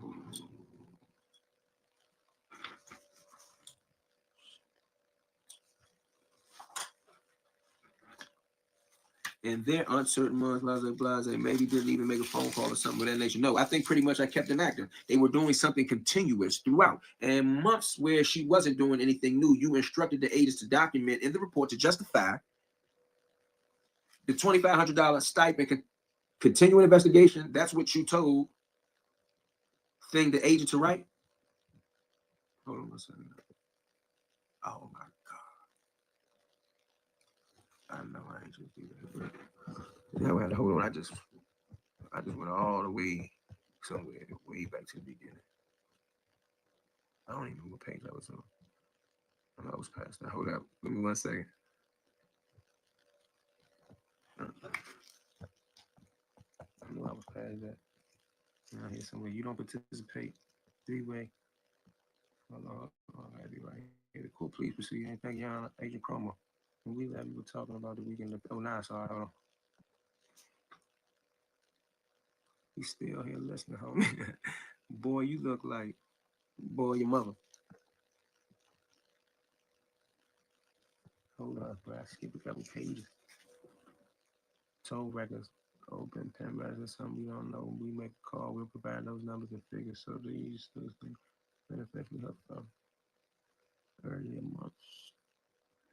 Hold on, I don't want to miss this one part. The person, are you viable by bus? Yeah, we do.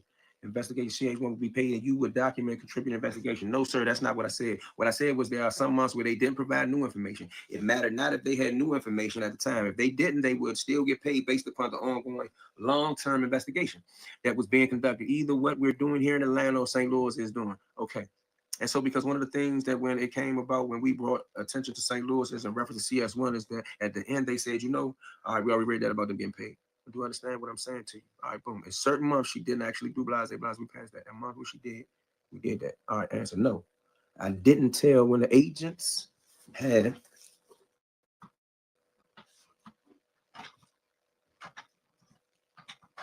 Okay, so when the agents, that's what happened is ongoing. When the agents went to go speak to them or nothing new came up, they would just say, I don't know, I can't give you the exact verbiage of the language, but it's continue with the ongoing investigation. We were already aware of what that, everybody was aware what that investigation was. My boss was, because I briefed him on it. Because when we, in 2012, I believe we wound up the special agent in charge who was here in St. Louis became a special agent in charge of the Atlanta office. So I briefed my boss on all these things so he could keep track, not only because of that, but because of all the confliction. It becomes the thing that was happening. Everyone was getting paid because they were there was an active investor throughout that investigation, because these people are dangerous. They got paid, and that's the documentation. That's what the documentation will reflect. Question, he asked it again, and that's what the documentation will reflect. Chroma says documentation was saying that they got paid for ongoing investigation. Okay, you described earlier that you learned that confidential source number 1 knew a man by the name of Cuff. Yes, sir.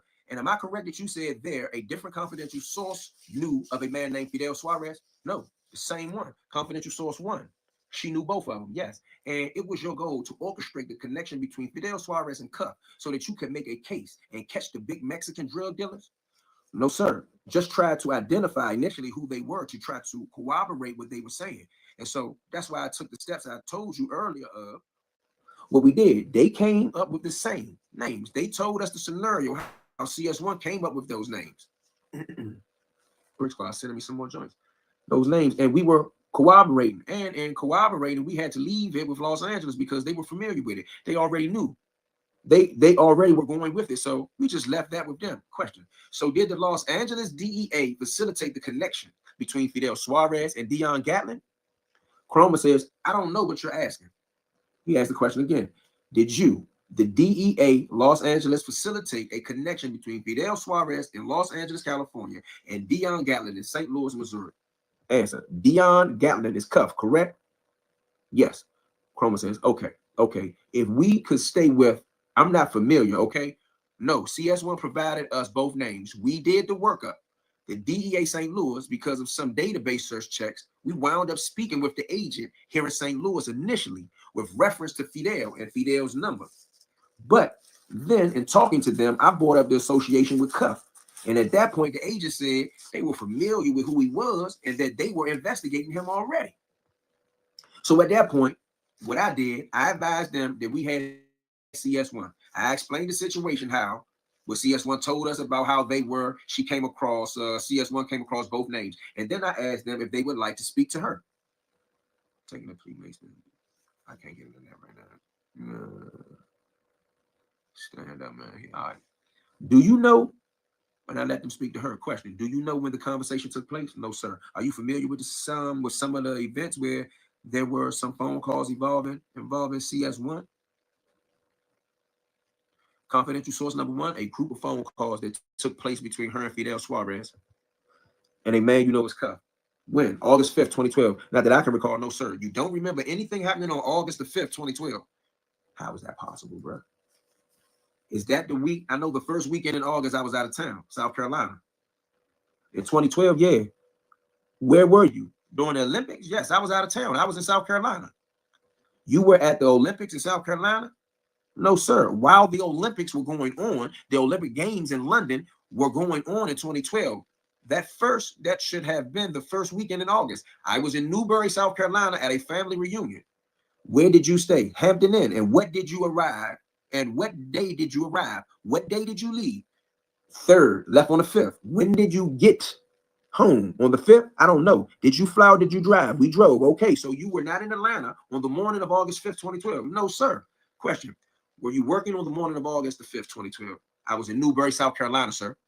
Did you have any telephone conversation with CS1 on August 5th, 2012? I can't recall. I don't know. You have no memory of having any telephone conversation involving CS1 from August the 5th of 2012? No, sir. My family and I drove back to the metro Atlanta area. If August 5th is August 5th, can we look at the calendar real quick to look at what day of the week it is? Sure. So that would help clarify. I'm going to show you what I've marked as Defendant's Exhibit 5.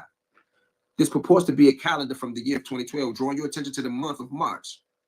It was South Carolina. I was in South Carolina. Didn't meet with CS1 on the 5th. No, sir. Didn't participate in any three-way phone calls. I could have talked to them on the phone, but I was in Newberry, South Carolina, and I know that because on August 4th, if I'm not mistaken, on the Saturday, Gallon Rupp won the silver medal in the 10,000 meters in the Olympic in London, and I was in my hotel room that day watching it, and I didn't leave until that Sunday after church. What time did you go to church Sunday? Well, I was in South Carolina. I don't go to church. It was just a family church service that we had, 9 o'clock, whatever, around 9, 10 o'clock. Question: when I go to church, it takes about an hour, but some people it's longer, right? It all depends on what you can take. How long do you think you were in church on August 5th, 2012? I don't know. Like a few hours? Answer: no, it wasn't a few hours. I don't know. Let's say an hour or two. What did you do after church? Then we drove back. We drove back to Atlanta. You were with your family. You left immediately from church? No, I didn't leave immediately from church. I talked to my parents, my relatives, and that was the first family reunion we had after my son passed away. Of course, Mr. Welby, I'm going to have to ask you to find a nice stopping point in the next few minutes. No bullshit. Mr. Welby, this is fine. Let's just stop here, Judge. The court, are you sure? I know you have a busy calendar. This is fine. The court, are you sure? I'm okay with you asking a few more questions, but I want to give you a warning that we'll probably have to wrap it up pretty soon. Mr. Welby, I can stop now, Judge. Okay, Mr. Cromer, you're still under oath, and I must admonish you not talk to anybody.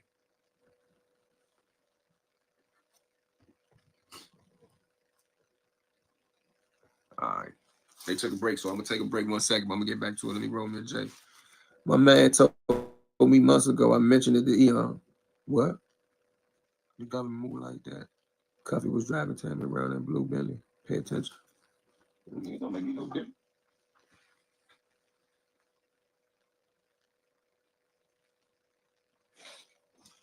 I don't know. This sounds like a movie, bro. It really maybe Meech knew and didn't act on it to try and get by being slick, or he didn't, but it takes a special stand-up man to stand up with true conviction and principle. That's why St. Louis roll with DC. Shout out to motherfuckers St. Louis and Baltimore. The Blues paperwork, my brother. We ain't on blue right now, bro. We on this. Some of these dudes work in silence and play solid. I'm getting tired of y'all keep trying to deflect. I'm not worried about blue. Blue ain't in question. Blue ain't saying never told, never fold, death before dishonor. That's not what we talking about. Blue ain't saying come out to the arena or wherever that junk. Meech is. We talking about Meech. Don't ask me about blue. Don't ask me about this other case y'all keep talking about with Craig somebody. I'm talking about Demetrius, Tammy, and Cromer right now, bro. I don't want to hear about nobody else. Every time I'm reading this, y'all keep saying about blue. Go to Pacer and look up Burma McKnight or however you pronounce it. I'm not on blue. I'm on this. This is the big story right here. Blue been home for years. Why y'all all of a sudden talking about blue? Why? Because blue voiced an opinion about this Cuffy matter. That ain't what I'm on. My paperwork straight. I'm talking about this paperwork. Me slick talking and those type be slick in more ways. Yeah. All this question is going to lead to Demetrius. Skrilla might be on something, bro. You just read how it went. Damn, stop capping. What am I capping about? I'm still reading it. I'm just rolling the J. So did you snitch on yourself when you took the plea on your brother, on yourself, brother? What type of question is that, bro? This what they don't want to hear. St. Louis, if you from the town, homie solid, we rolling with him. He's somewhere in Miami. He probably ain't had hard to find. I ain't looking for nobody in Miami. Holy. Don't taking the plea means you snitch on yourself. Bro, if you got to ask a question, man, I ain't entertaining that one. You ain't talking about shit. You've been reading for days, still haven't said where me said, bro. Hey, bro, you can get out of here. You ain't read nothing. You just get into much. You've been reading for days and still don't say nothing about me. Bro, either you a rap lover or you an IMF member. Either way, I don't care nothing about you. Don't fake Meech fanboys keep bringing up Blue and Meech name and two other niggas' cases, Black and White, Terry and Cuff. That's a fact. No face. What's the difference? Pay attention. You keep missing it. You look like you want to tell somebody right now. Brian McKnight. Awesome shit. His name is not Brian, C-C-E-E. Note you can't be from St. Louis because we never called it the town. It's the city. It's the city. It's the city. That's right. Somebody on their lingo. I like that. You got to be able to call them scammers out. Nah, I was just bullshit. They mentioned Da Vinci. I said he's in Miami. Yeah, we ain't talking about Blue, though. We talking about Demetrius. You know, Tammy was managing an artist from D.C. For real? Who was the artist? Hold on, bro. Let me do this real quick. How long we been up here? Damn, we been up here over an hour already. I've been reading like a AI. That's too good. Hold that beat. Dude talking to me. Don't buy it, homie. All right. So Agent Chroma, when we left off, we were talking about the weekend of August 3rd, 4th, and 5th. Do you remember that? Yes, sir. Am I correct that you testified that weekend was Memorial Day to you because it was the first family reunion since the passing of your son? Yes. Do you remember well what happened that next weekend? Man, it's almost 1 in the morning, bro. The next weekend was Memorial Day. Yes, you remember what happened every time. I know. I'm trying to skip through that. Do you remember the weekend you were with your family? You didn't participate in any three-way telephone conversations about work. Possibly could have, but I didn't. I could have, but I'm not sure. Not that you recall. No. Do you remember having a three-way telephone conversation with CS1 on August 5th, 2012? I don't know, sir. If you have phone records or something, it will help clarify. Let me show you what's previously marked as Government Exhibit M19. This is page 294, M19. The phone number you see there as the target phone. Yes, sir. Question. Do you recognize that number? The target number? The one over here. Yes. You know that number is associated with CS1. Yes. That's the number she was using in August of 2012. I'm pretty sure it says that. Yes, sir. And we see these are a series of phone calls that took place on August 5th, 2012, with the logs starting around 10 o'clock in the morning. Okay. Question. Is that when you were with your family? Yes. I said 10 o'clock, 10:45, 10:54 to be exact. Yes. We see a series of calls that come in over the next 3 or 4 hours, right? Yes. And during that time, you were with your family. Yes. You were not speaking on the telephone with CS1. I mean, I could have been speaking to her on the phone, but I wasn't. I could have, I was with my family. And you know what number you had, right? Yes. Do you see your number on any other category? Called number dial? No. I'm going to give you a chance to see the bottom of the exhibit. Okay. No, sir. So there's no three-way call. No call to you, no call between your phone and CS1 phone on August 5th, 2012. Answer. I don't know because I don't know if this is from a pen register or toll. I don't know if this would show if it was three-way phone call or not. So I can't tell you that. Question. Looking at this phone registry, do you see any place on here where your number appears? Can you do me a favor? Can I see the hard copy of the paper which you're looking at? Yes, instead of looking at this on the screen. Okay, yes, I'm going to give you a hand previously marked 19. Okay. Do you see any evidence on the government's exhibit M19 of any phone call made to you by CS1 on August 5th, 2012? Not on this phone, no, sir. Not from the sheet I'm looking at right here. Question. Are you aware, other than looking at the exhibit you have in front of you, do you have any memory of any such phone call? Let me qualify this for you. I just want you to answer the question first. Mr. Hogan, let him answer the question, please. Can you answer the question, Nicole? Yes, go ahead. Let me qualify this for you. CS1, CS2, and the other CS we had. I basically talked to them almost every day because we were so busy. I talked to them when I was off and while I was working. I talked to them basically pretty much every day on multiple phones. So I don't know what this is. I could have possibly talked to them that day. I don't know. But it wouldn't be unusual for me to talk to them while I'm off work because I talk to them all the time, very frequently. As you sit here today, do you remember any three-way telephone calls on that morning? The morning you were at the family reunion and going to church and driving back and forth from South Carolina, do you remember any calls with CS1? God damn, bro. Answer. It possibly could have been, but I can't recall. If you have a document or something that says where I'm a party to it or a witness to it, then please show it to me. But if not, I can't answer that question like that. You want to make a generalization on something that I can't recall if it didn't or did happen. I talk to them all the time. What's the point? The document that you have in front of you, does it have your phone number on there anywhere or any number associated with you? Answer. I can say this. I can tell this isn't a pen register. This is just dial tones, which you won't have in here.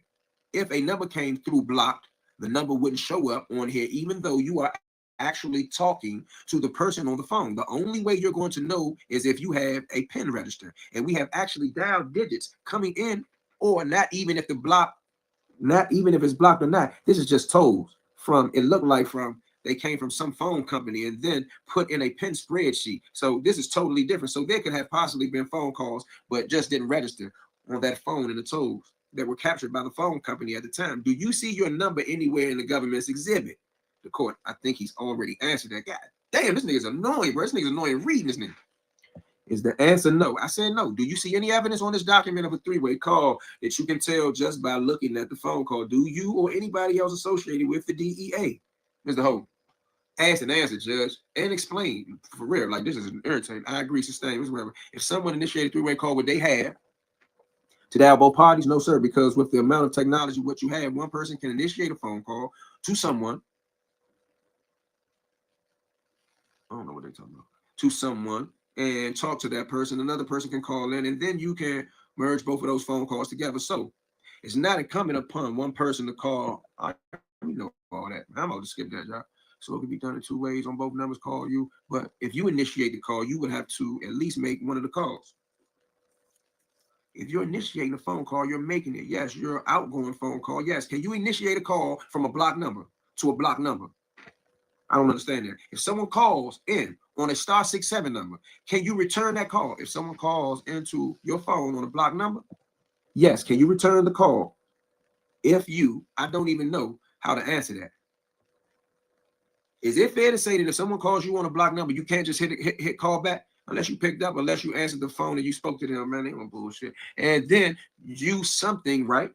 They told you something about the call, about that call. They told you the phone number. Say, hey, I just called you on a block number, but here's my real number. Then you could call them back.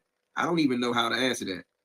No bullshit. Can you look at page 294 in that same exhibit? Yes, sir. Do you see the number that starts with 2323? Yes, sir. As you look down the page, every phone call that starts with 232, I don't know why they said it differently. Are all those incoming numbers? I'm sorry, you said 232. 323. Yeah, like he tripping, bro. He can't be talking slick like that. They can't remember what the hell the number is. Yeah, 323 number. Yeah, I'm sorry. Yes, this page on 294. Yes, sir.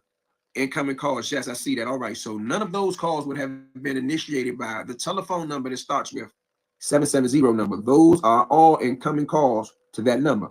Yes, and that's true also of the one where there's a 1 minute 35-second conversation at 13:05. Which is 105, that's incoming call. I see that on the record. Yes, sir. And that would not be a call initiated by CS1. Answer. Can you repeat that in a way I can understand it? If it's an incoming call to CS1, yes, it's not a call that's initiated by CS1. Correct? On this sheet, do you see any numbers where CS1 is initiating a call to anybody associated with the DEA? Can I have specific numbers about who we're talking about in the DEA? Are we talking about DEA St. Louis? Are we talking about DEA him? I'll clarify. Thank you. Rephrase. Do you see any number on the government's exhibit, page 294, that are associated with you, Cromer, or anyone else in the DEA Atlanta that's on your team? That's a good question. On page 94, 294, the ones we've been looking at, Answer. I don't recognize any of the numbers on this page. Question.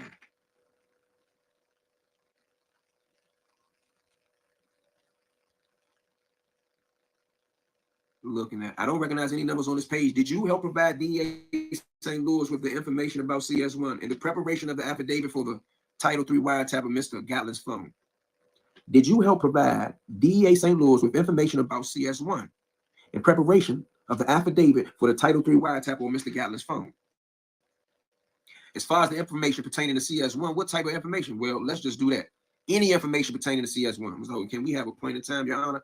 Is it 2011, 12, 13? Can we have a point in time? Question. In August 2012, did you provide DEA St. Louis with any information that you knew would be utilized in the preparation of the Title III wiretap application for Mr. Gatlin's phone? God damn. CS1 spoke to the agents in St. Louis themselves. Did you, Mr. Cromer, provide any information to DEA in St. Louis for the preparation of the wiretap? Only thing possible was that CS1 was working with financial, what? Only thing possible was that CS1 was working for financial compensation. What? Did you tell them any of the information you shared with us this morning about your relationship with CS1? No, sir. You did not tell DEA St. Louis that you were involved in a personal relationship with CS1 in August of 2012? Cromer says, no, sir, because what I interacted with CS1 about was my mental state, my depression, the things such as that. I didn't have any bearing. That didn't have any bearing on those things. Their motive to provide the information on Cup and Fidel were for financial compensation. That's what it is. And that's all you told them? Yes, sir. You acknowledged earlier that you knew it was wrong to be in a personal relationship with CS1.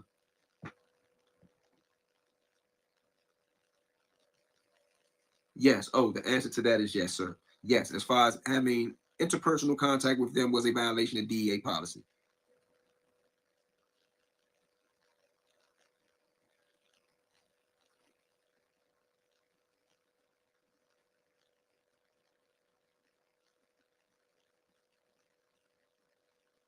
I don't give a fuck about what you're talking about. Am I correct? Did you not share that information with Special Agent Barrett Johnson? Correct. Or anyone else in the St. Louis DEA team? Anyone with DEA period? Well, may we approach honor? God, man. With the religion, please. Keep Chroma seal. All that shit you can't see. Let me ask you this. Just one follow-up question on August the 5th. Do you remember any? Do you remember any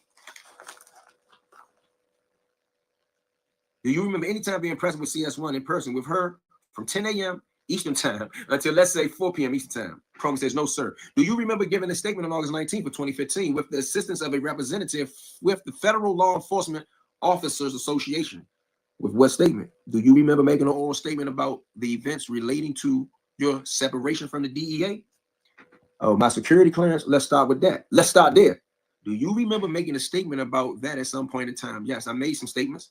Did you explain to the individual asking the questions in the presence of the attorney with the FLEOA, James Oscar, that you were distraught by the passing of your son in September 2011?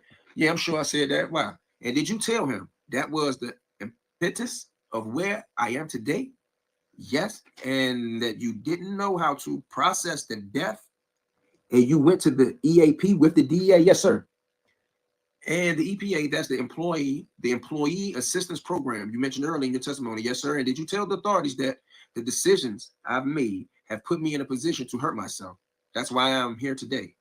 Can you repeat that? Did you tell the person asking you questions about those events, the decisions I've made put me in a position to hurt myself? Why I'm here today? I don't think in that context, how you read it, I stated it like that. But if I can tell you, what I said was in not being healthy and processing my son's death. I tried initially to go through the proper channels with EAP, but my trust there was violated because they told people about it. And so I was afraid to let people know that I was suffering from depression and survivor's guilt and anxiety from his passing. And I'm devastated. I was in just trying to deal with it the best that I can. So in hiding it, I chose the wrong person to talk about, interact and explain my interpersonal feelings, how it has impacted me and my family. And that right there, by doing that decision, I hurt myself by making that decision, by being afraid and not being able to articulate or find a healthier person, a more appropriate person to speak to about those things. And that is the whole crux of all of this, sir. Question. And that inappropriate person you described was CS1? Yes, sir. Is it true that you told him that all of these circumstances were simply too much as related to my son's death? Right. It bore on me a lot. Yes, sir, it did. And I didn't I didn't. How can I say this? I still struggle with it today, okay? I'm just, to be perfectly candid, I struggle with it every day, but I'm doing better, you know, and that's it. But back then, back in the fall of 2011 and 12, you found comfort in confidential source number one. What do you, cannot the court? Are you able to answer the question? Answer. The answer, comfort, no. I found a sounding board for someone who, and it wasn't in the fall, it was later on in the winter towards the end of the year, okay? 2011. And yeah, yes, I let my emotions go. I broke down crying. I did those things quite frequently, all the time, you know? And so I wish I would have had the wherewithal that I have now, the strength to not feel embarrassed or guilty that my son passed away. And that person, as a decent human being, you know, I didn't go to them to that. They approached me about it. And I didn't even say anything because I wasn't even talking or speaking. I was barely functioning as a human being, even when I came back to work. But I struggled though. I struggled through it and I still struggle through it now. But being a decent human being, that's all I look for. Somebody to help me understand what I was going through. I tried to do it through the proper channel. That didn't, that's my fault. From that point, I should have found out about a better person. And that at the end, that's what it comes down to. I should have found a better person than who it was. Okay. And so I say that in relation, in retrospect to what some of the things of the allegation of what you're saying. I don't want to be here. I don't want to be here to discuss my personal life, the work, the stuff. I take everything that we did as far as for St. Louis or what we did was spot on.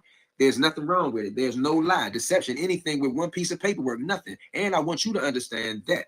And I want the government to understand that. There's nothing. The people who were involved with it, who worked with me, we did everything correct. Everything is right. And there are no lies with any. There are no lies with any of that, okay? There's nothing that was deceptive through the course when it started until the day that these gentlemen arrested the target of that investigation. There is nothing wrong with any of this. No deception happened until after they got arrested and the person realized the impact of what they assisted the government in doing and didn't like that and didn't like the possible exposure they were going to get. But the investigation and everything was perfectly fine. There's nothing wrong with any of that. Now, he the DA, he the feds and all that, but do you dig what he's saying in that last paragraph? No deception happened until after they got arrested and the person realized the impact of what they assisted the government in doing and didn't like it and didn't like the possible exposure they were going to get. But the investigation and everything was perfectly fine. There was nothing wrong with any of that. So hold on. But as far as I accept what my responsibility as far as what I violated DEA policy, but the other things you talked about manufacturing some payments or something like that, oh no, I definitely didn't do any of that, any of those things. And the sexual relationship part with CS1, sexual, what did I tell you, sir? I haven't had, you know, I never want to be ridiculed or embarrassed, but you know, I am at the point, like I said, on that August, whatever day, I am at a point. I hurt myself, I hurt my career. I'm a very good agent. I'm a very conscientious, very honest, and I make everybody around me work. Either agent, a task force officer, intel analysis, I make everybody work. And the CSs, they are going to work. But I hurt myself by not processing that. And I hurt myself with my career rise. I hurt those around me. I hurt in those areas, and I have to accept that and deal with that right now. And I had, I've apologized to the guys in my group who had to be inconvenienced by this, and my family. I had to tell them. I said, hey, and they understand. But the thing is, sir, there is nothing wrong with the work at all. And I can look at you, and I can look at the judge, and I can look at everybody in this courtroom and tell you that work is solid. That's solid work. The court, Agent Cromer, thank you. But let's get back to the question and answer. The witness, yes, ma'am. I'm sorry. So you're saying that CS1 is lying? So you're saying that CS1 is lying? Nikki B, Brick Squad, what's up? So you're saying that CS1 is lying? In retrospect, how can I say this?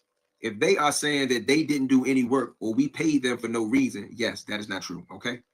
If it came up of the allegations from what I understand, I'm just going to answer because yes, if they said they didn't do any work and they got paid for no reason, that's not true. All right, that's Chroma said. Okay. And it goes back to what I said. That doesn't become a factor until after they are arrested, when they realize the impact of what they've done in the discovery. Her actions did say that too, man. It was on pacer. And that, sir, is one of the things going through this whole process, getting CS1 and CS2 together, is because to minimize exposure of CS1 to the people who she was afraid of. And we brought CS2 in to take over those negotiations dealing with Cuff when he came to Atlanta, when CS2 introduced him to Diego, who is a real drug trafficker.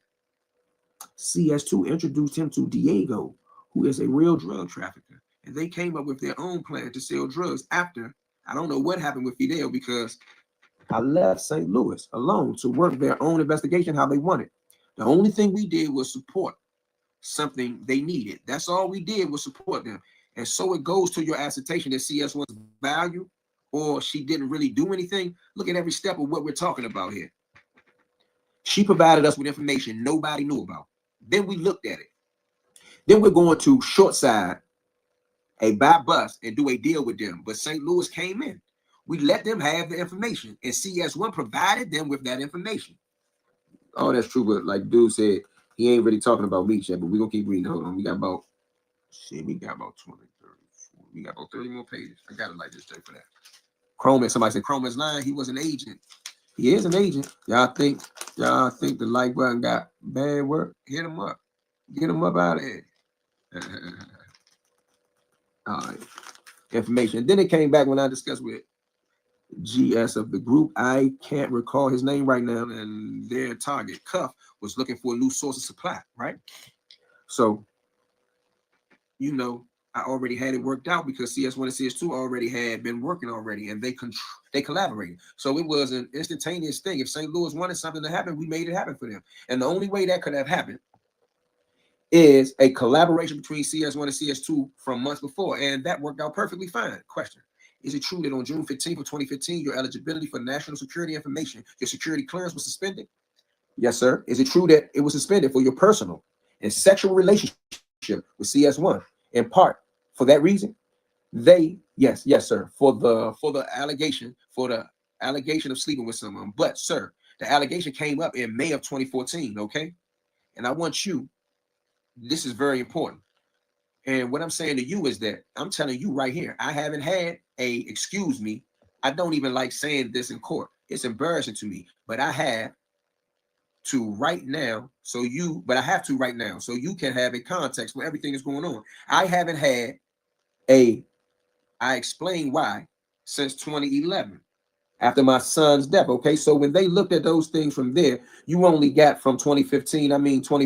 That's the original allegation. When I read it, I said, there's a problem here with this right here. There's a problem with those statements, with those allegations right there. But it's also in there where it says that we paid them for nothing. And that's not true either, because I got approval every step of the way from my supervisor who signed all the paperwork. But none of that is mentioned in there because that wasn't the form right there to address those questions right there. It's basically denied. These are the allegations. Based upon those allegations, they didn't care what the look into the OPR investigation. They didn't take that into consideration. They just took it on face value of what was there. And that's what my security clearance was suspended for. And those allegations were made in May of 2014. Yes, sir. Am I correct? Yes. And it says that the relationship was a personal relationship, a sexual relationship, right? You went on a date. You went on dates to restaurants and movie theaters that was the findings that caused you to lose your security clearance. That was the allegations themselves. And I can tell you this right now, in there, what you didn't read, which I know it's in there, it says one of the things it talked about was in my OGV. I've already explained to you. I didn't go to the movies with CS1. I didn't go at all. Okay? I didn't go at all. So she might have told him that, but I just told you the circumstances of what happened, okay? So you have written something, but that's not what happened. And you're talking about the restaurants. Didn't go with me and my OGV to any restaurants. And I'm a bad driver. Nobody likes driving with me. Do you understand? I went every place I went. I drove by myself, and I didn't invite them to some of these places because of the relationship they had with my brother. They knew some of the locations I went to, and they showed up there only to eat. You know, there's no salacious activity going on, you know? And so the other thing that came up on the court, Agent Cromer, the witness. I'm sorry, man. But that's what you have right there. So those are the allegations for security suspension, but nobody looked into it at that time. And I guarantee you, by the time in June of 15, when that came out right there, they had interviewed people, and some of that staff you could have cleared up right then. If one of the things nobody has ever asked me a question about. The court says, until now, right, Your Honor. Mr. Welby, please ask another question. Hold on 1 second, bro. Please ask another question, bro. This shit is better than the movies. Screenwriter could have read this if I would have read this.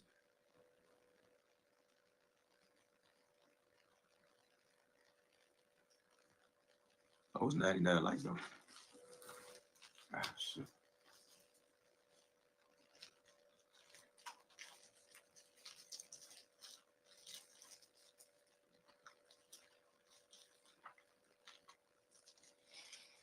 Man, appreciate y'all hanging out with me. I said it got kind of late, but we will go ahead and finish this jump. That's how I used to be when I was in the jump reading the case law.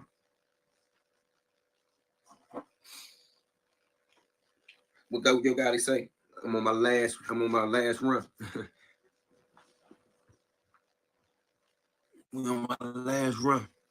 Damn, Chroma talking a whole lot of line. Nicky B 100 likes. Let's get it up. He trying his best not to mention Meech.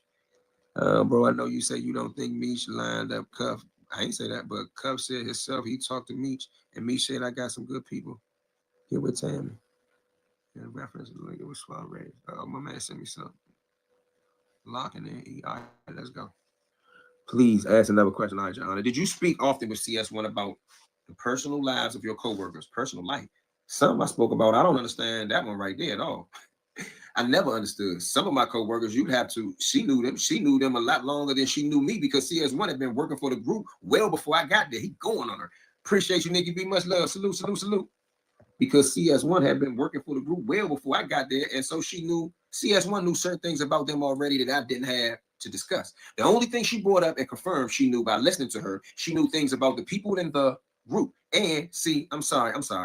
So is it true? Is that a yes? You did speak to her often about personal lives of your coworkers? Oh, no, not often. No, sir, not often. Who I spoke to about their personal life is me. Do you spend a lot of time? Did you spend a lot of time at her residence? I went there a few times. Yes, sir. Not a lot of time, but I did go there. And if the finding was that you spent a lot of time at her residence, there's no finding. Don't say the word finding. Skrilla, appreciate the love, man. Y'all rocking out with the team, Brick Squad. There's no finding. Don't say the word finding because there's no finding with anything. They based it on the allegations, okay? Your security clearance was revoked based on a determination or based on information that you spent a lot of time at CS1's residence. In part, that's a question. What you've read in there is the reason they based the suspension on just what's in the initial paperwork, because if they would have looked into it, then you would have found out some different facts. That's what's in there. While you were spending time at the residence, did you monitor DEA radios while the rest of the group was out working?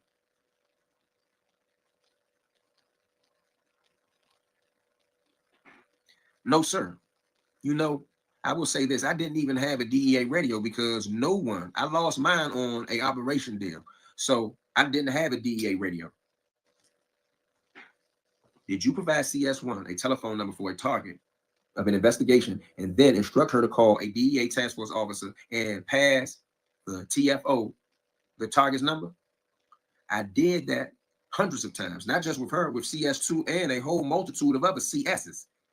Yes, I explained that to you earlier, though. What would identify numbers on pen registers and toes, and we would identify numbers and pen registers and toes, and I would have them call that number to see who it is, a male, female, black, white, Hispanic, because that's what my group did.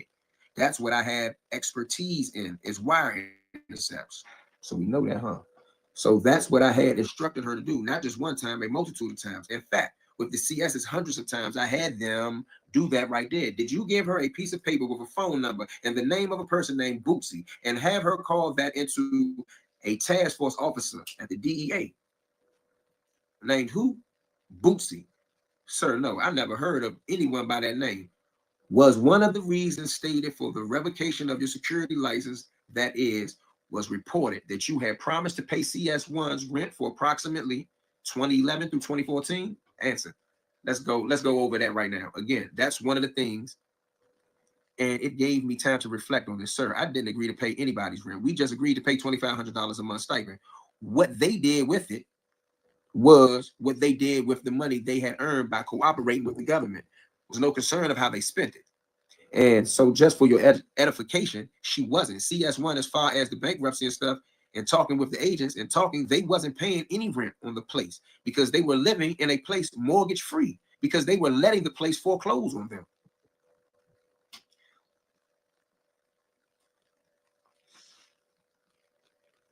And it wasn't until after, I believe it was advised by DA St. Louis in May of 2013 as far as anything with rent. So I want you to let that be clear about this. When they did an enforcement, St. Louis DA did an enforcement activity in 2013. And I think in May, I believe. And at that point, somebody got arrested. And then I advised her that, hey, look here. I didn't tell her that somebody got arrested. I said, but if I get this right, they called looking for her, trying to figure out who. That's what it is. Excuse me. As far as they called, Cuff called CS1, asking her how to get in contact with CS2. And at that point, I told CS1 to tell Cuff, you don't know how to get in contact with her anymore. And at that point, I advised her, after I was advised by St. Louis that someone got arrested. Whoa, I don't know who it is, but that somebody got arrested. And at that point, they said, hey, I'm going to move away because I'm going to lose the house. So I'm going to move. We said, okay, fine. The only thing myself and Agent Smith did, because as far as rent was concerned, no rent was discussed. What we discussed is trying to find and locate a new place because CS1, because of the bankruptcy, didn't think they had good enough credit to rent an apartment or something. So we went out, and because we knew about a particular place, and we approached the management at the time, at the management office, and said, hey, look, we have somebody because I've done this before. And they said, all right, fine. But CS1 had already found a location on their own, and they moved in and didn't need any assistance from the government, but they were still cooperating. So they were still getting paid $2,500 a month. Damn. There was no agreement where we were going to pay the rent or something like that. What they did with the money was their business and concern. It had nothing to do with me and any of the agents who worked for me. Question: is one of the other reasons you lost your security clearance is the report that you directed agent TFOs under your supervision to falsify official documents to make fraudulent payments of official agency funds to confidential source number one?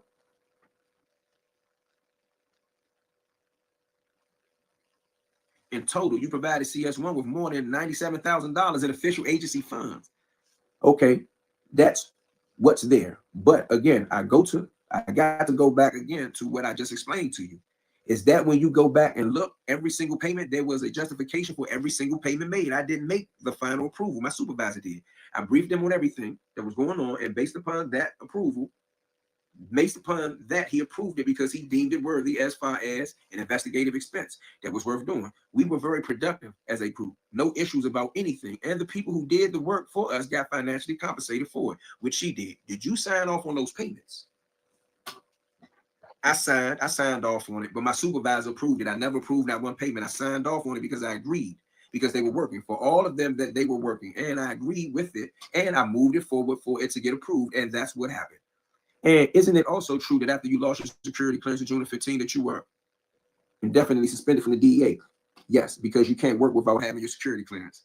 And that wasn't until September of 2015. And is it that still your current status with the DEA that you're indefinitely suspended? Investigative expensive, that's why they use me to name, dummy. Buffalo Bills. Whatever, bro. I don't give a fuck about what you're talking about. And is that still your current status with the DEA? That you're indefinitely suspended? Yes, sir. And you've never gotten your security clearance back. Well, if I had security clearance back, I wouldn't be on indefinite suspension. So you don't have your security clearance back. Yes, I said that, correct? No further questions, Your Honor. The court, do you have any cross-examination or anything? Yes, I am. Mr. Humphrey, okay, I've been invited to you for a drill. We scheduled for yesterday's going to be about 5 minutes. All right, boom, bang, boom, bang. How long? U.S. Marshal usually going to take half hour, 35 minutes. All right. Don't have to evacuate. 5 drill. Well, they have 5 drill. All right, of course. So let's plan to restart when the bell starts. All right, when it's just matter. All right, we almost done, bro. We got like 20 more pages. Cross-examination. Good afternoon, Mr. Crum. All right, you still with me? He's mad because the feds fucked him on his life rights and made it full of him and his own people slandering his name. I'd be mad too. Oh yeah. Let me take small money for business. That's crazy, bro. Salute to ASAP Rocky too. Gotta make that registration. Yeah, shout out to ASAP Rocky. Got found not guilty 50 cents. He bet 500,000 on that. All right. I just wanted to go through and clarify a few things from earlier testimony. Now you mentioned something there was some instance where you met up with CS1 that were, I suppose, in random fair assessment. What do you mean by random? Your interaction with CS1, there was one occasion where you were at a restaurant and she was there also. No, if you listen to what I said, I was at the restaurant, okay, by myself, and my brother would come where I was at. He would speak to her and she would ask, where you going? I'm going to meet my brother, and she would come there too. The location, she would come to the location, so that had everything to do with your brother. That would have something to do with your brother, yes, sir. And there was also the incident at the airport, yes, sir. Obviously, you testified that you knew that any relationship with CS1 weren't appropriate. Any personal relationship, inappropriate contact, yes, sir. So, sure. Did you have any concerns that CS1 was perhaps stalking you? Answer: no. It was no, sir. I didn't think that. I didn't think about anything like that. Only thing, the premise of it all was dealing with and talking about what I've already explained to you about me and just coping and dealing with life.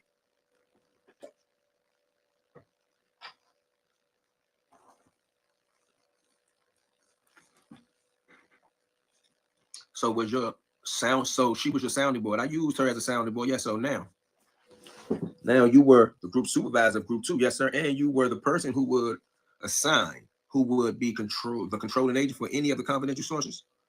No, sir, it was incumbent upon the agents themselves to, if they developed someone who would become, we would evaluate. Agents would develop the person. We would evaluate them to see what they had or didn't have, how it could be beneficial to us, and then made the decision either to sign them up or not.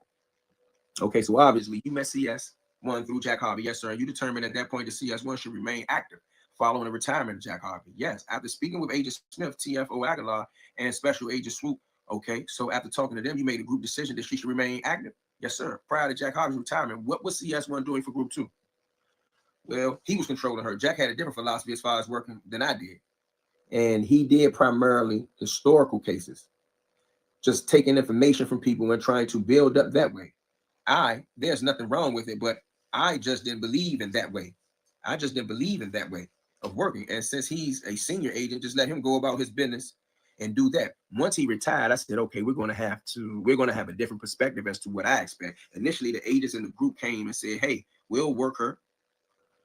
They'll look at the people locally that CS1 was dealing with and said, fine, God, dang, she was just setting up Atlanta.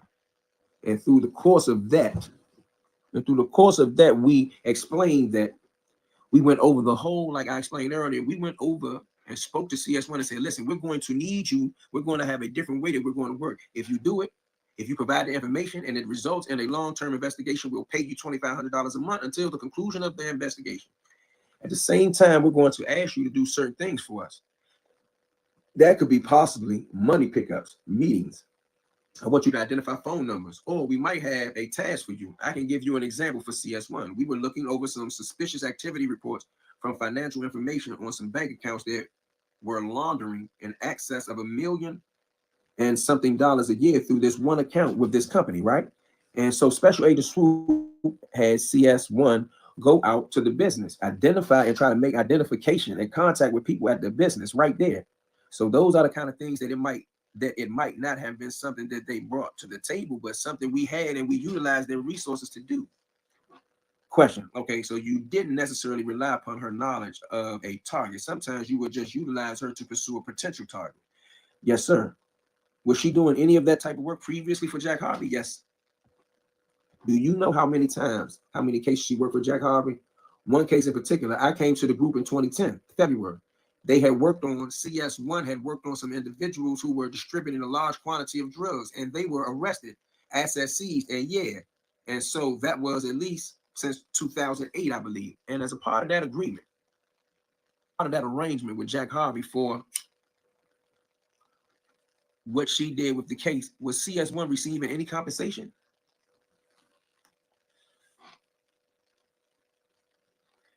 It was in advance. How do you say from what was, they were put in for a portion of the, what was seized, right? Real property, physical property, and like through the assets forfeiture program, it took multiple years for it to adjudicate and go through that process. In the interim, and this is the one of the things CS1 had spoke to Special Agent Swoop about and complained to him and Agent Smith, was that cooperating with the government with how they did it caused them to go into financial ruin. and felt that working and agreeing and cooperating with the government should put somebody in dire financial straits if they are cooperating. Man, she want to change the game for everything, but she'll spoil brat. They brought that concern to me, and I agree with them. And that's why I said, hey, this is how we're going to do it different. If you work, you provide information, you get on a case, you should be financially compensated for it. And so that's how we came up, because I was already applying that method with 2 other people prior, the 2 other CSs that the group were utilizing at the time. And so we brought CS1 into the fold with that right. Then based upon that, and after expressing the concern, sat down and listened to it, agreed with it, advised them of what our intentions were. They agreed with it, and we moved forward from that point. But unfortunately, from having a conversation in July, unexpectedly, like I said, I was gone for a period of time. And once I returned, I'm not really sure when the payment started, but I believe it was after I returned back from after my son passed away. Okay. As part of going through this process of financial ruin, did Jack Harvey put her in for an award for the proceeds that were seized? Yes, sir. Yes, sir. And it was that payment that took a while to go through the works and actually be processed? Yes, sir. And that was, they played a role in her remaining active as a confidential source. He says, yes, sir.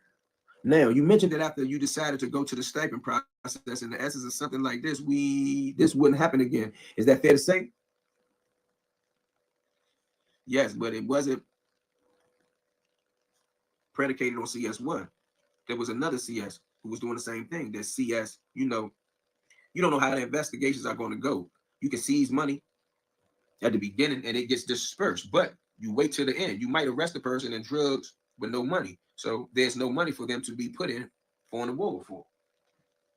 So I believe it's most effective to pay as you develop and have these seizures throughout the course of the investigation instead of waiting till the end. Now, so you can understand, one person did like this. That person wound up getting at one time paid $300,000 at one time because they assisted the government with the investigation. But we seized $4 million at one time. I gave them $300,000 out of that $4 million for that because they worked on the case. We seized a lot of drugs, like a ton of cocaine and heroin and methamphetamines, but we didn't have any money that we seized. Well, we had some, but it wasn't. So I changed my philosophy anyway. And I only did that after conferring with people who were familiar with the process. And that's why I did it.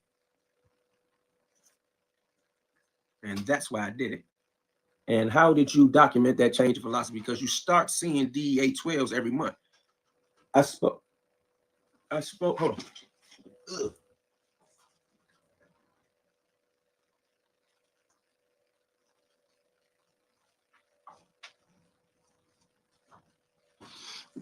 My bad. With the DE12s, I signed off. The agent signed it too. I signed it and my supervisor approved it. And then the agents would pull the money from the cashier.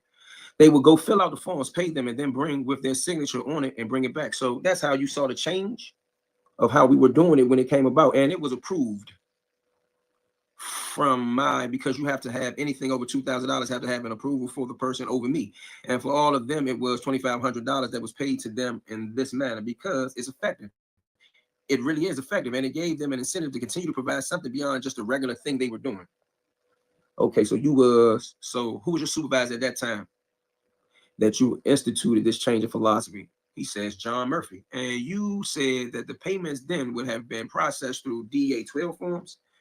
You pull the money off on a DEA 12, and then the CS signs a DEA 103 with their signature on it, the agent's signature and the CS's signature, and then the forms are submitted back to the cashier. Okay, and so in that process, there's a submission of DEA 103s. Yes, sir. And as a group supervisor, you're familiar with the DEA 103. Let me ask you a couple of quick questions, and then we're going to get back to the DEA 103. As far as the confidential sources that were controlled by your group, yes, sir. Were you the main individual who actually controlled the confidential sources? No, sir. As far as the confidential sources that were assigned to your group, did you make all of the payment decisions, including when and how much a CS would be paid? As far as the monthly stipend, that number, that stayed the same. The $2,500 stayed consistent. Okay, so I made the decision as far as the amount of money, and I kept it across the board consistently the same, $2,500 per month per CS. Who met the criteria that we had? Now, it was discretionary how much a CS would get paid, wasn't it? They could have been paid more or less. Yes, that's the question. They could have been paid more or less, $2,000, $1,900.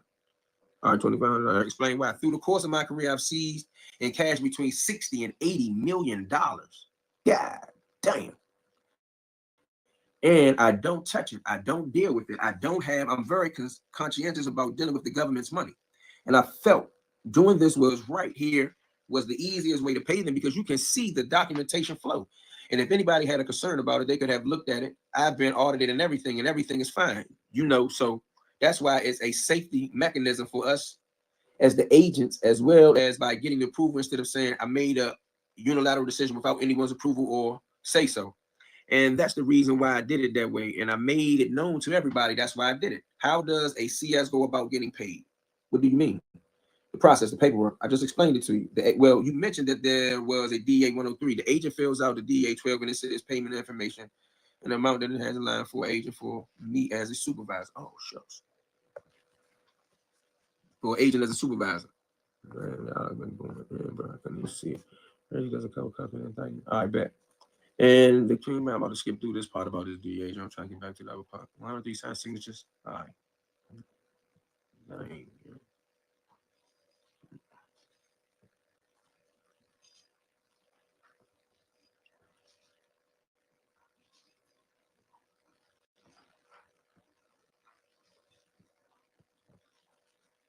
And these are documents that have not been previously provided. Everyone can see. All right, but we ain't talking about. We still talking about the deal. I'm not objecting on it specifically. $2,500. Nobody's objecting to it. I just wanted to see it. All right. Oh, they still talking about $2,500. We don't got to read all that, bro.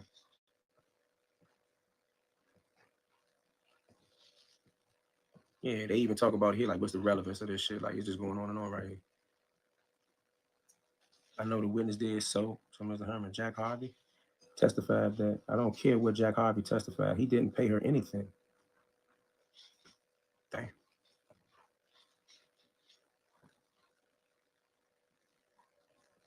Man, they argue about this DA6 for 30 pages.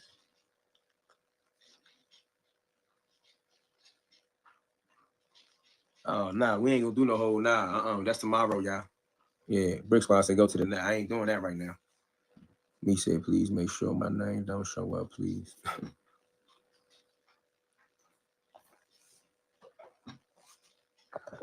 Yeah, we ain't doing that tonight. Plus my phone getting low anyway. He said, please make sure my name not in it.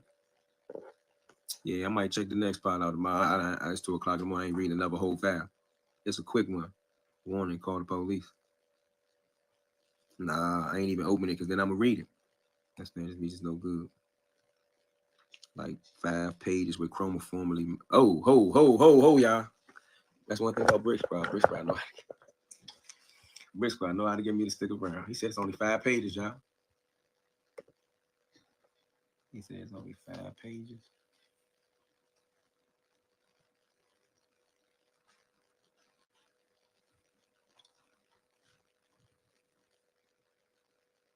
Hold on, which one you want me to go to? You want me to go to? Hold on, let me see what hold on. I'm gonna do it for you now. I'm tired, but I'm gonna do it. I already got all the way into it, man. It's only like 4 or 5 more pages though. Let me see. He said, my man said you gotta read it. So if he said you gotta read it, you gotta read it. Boy, Alice Fish Grease, you know that. DC, you know that. USA, say for tomorrow. You did well today. Nah, he said it's short. It is kind of short.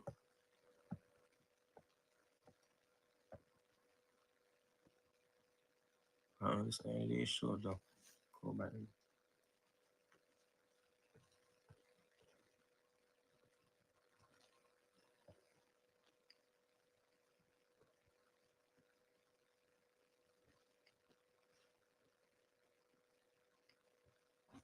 The court, you need to give him the name and then you can confirm it. When you're talking about the second, confidential source that was working with the person we've described herein as confidential source number 1. All right, we got that. All right, yes. Are you talking about a person that went by the name CS2? Yes, sir. And if I call her confidential source number 2, yes, rules apply. All right. I guess we can ride out. This is gonna be the last one for the night, Jack. Here we go. It's finna be a moment. Oh my goodness. All right, cool. Same thing. No disclosure of the name of the confidential source too. All right, yes, ma'am. I have to take a break. All right, not close. All right. Well, I'll let you keep asking questions till 11:30. All right.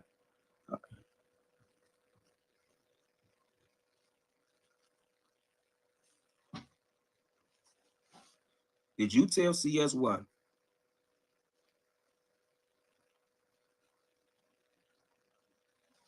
Did you tell CS1 to advise the DEA in St. Louis in August of 2012 that Demetrius Flannery? Damn, we read all night just to get to this, huh? Somebody say I'm firing up. Did you tell Tammy to advise the DEA agents in St. Louis in August of 2012 that Demetrius Flannery was supposed to get a cut of the proceeds of drug transactions between Fidel Suarez and Dion Gatlin? Chroma says, no, she told me that.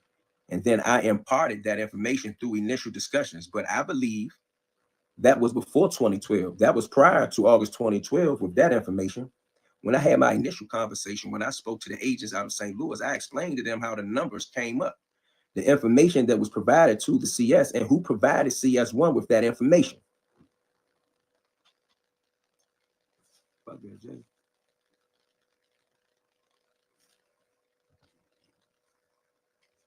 Because the gentleman you just said, I don't know. The gentleman who say, I think they call him Meech or something. He lying. He know who the fuck Meech is. I believe that's his name. He was in prison with Fidel. And Fidel and him worked out an agreement that Meech would set Fidel up with a friend of his, which is Cuff, to get together and sell drugs. So that's the only thing I knew. So when I talked to the agents in St. Louis, instead of me, I told them initially, but I asked them, did you want to speak to her, speak to CS1, which is Tammy? They said yes. Patched her through her phone, and the agent spoke to her themselves. So there was no reason for me to explain anything. We're done. We let St. Louis run the ball game from that point. Did you ever tell CS1 to lie to the DEA agents in St. Louis about anything concerning Dion Gatlin? No, sir. I didn't even know who. I want you to understand. I never seen him. I didn't even know what his name was. I just had the nickname Cuff. That's all I need. And so there was the court. Just answer the question, Agent Cromer. Okay. No, I never asked anyone to lie about anything. Did you participate in an interview with the government authorities on August the 19th of 2015? What date is that? August 19th, 2015.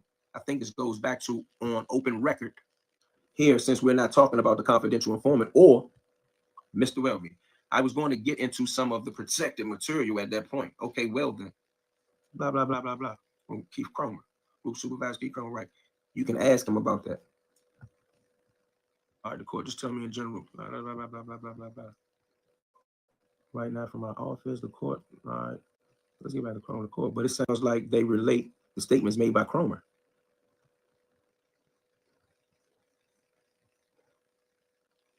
All things that Agent Cromer already knows about. All right, boom. Well, that's the end of that one, y'all. Somebody say, Meech, wow. That type of work is done with comrades. Well, that's it for the night, Jack. It's been one. You see what the mother jump say at a later time, man.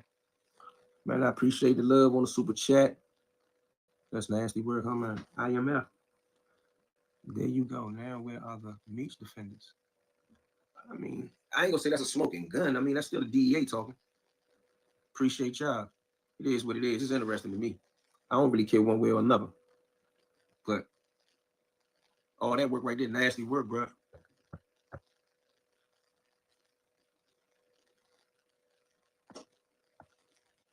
Yeah, that's vicious.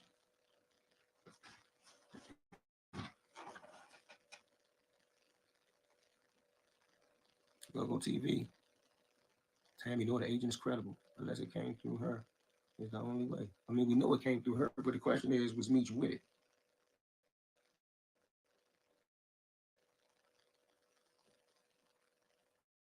They danced. Declining. Oh, they're declining. 5K1. Ain't no 5K1 on there though. I ain't seen nothing about that in there, man. I don't know what you're talking about. But that's it for me, Jack. Catch y'all tomorrow.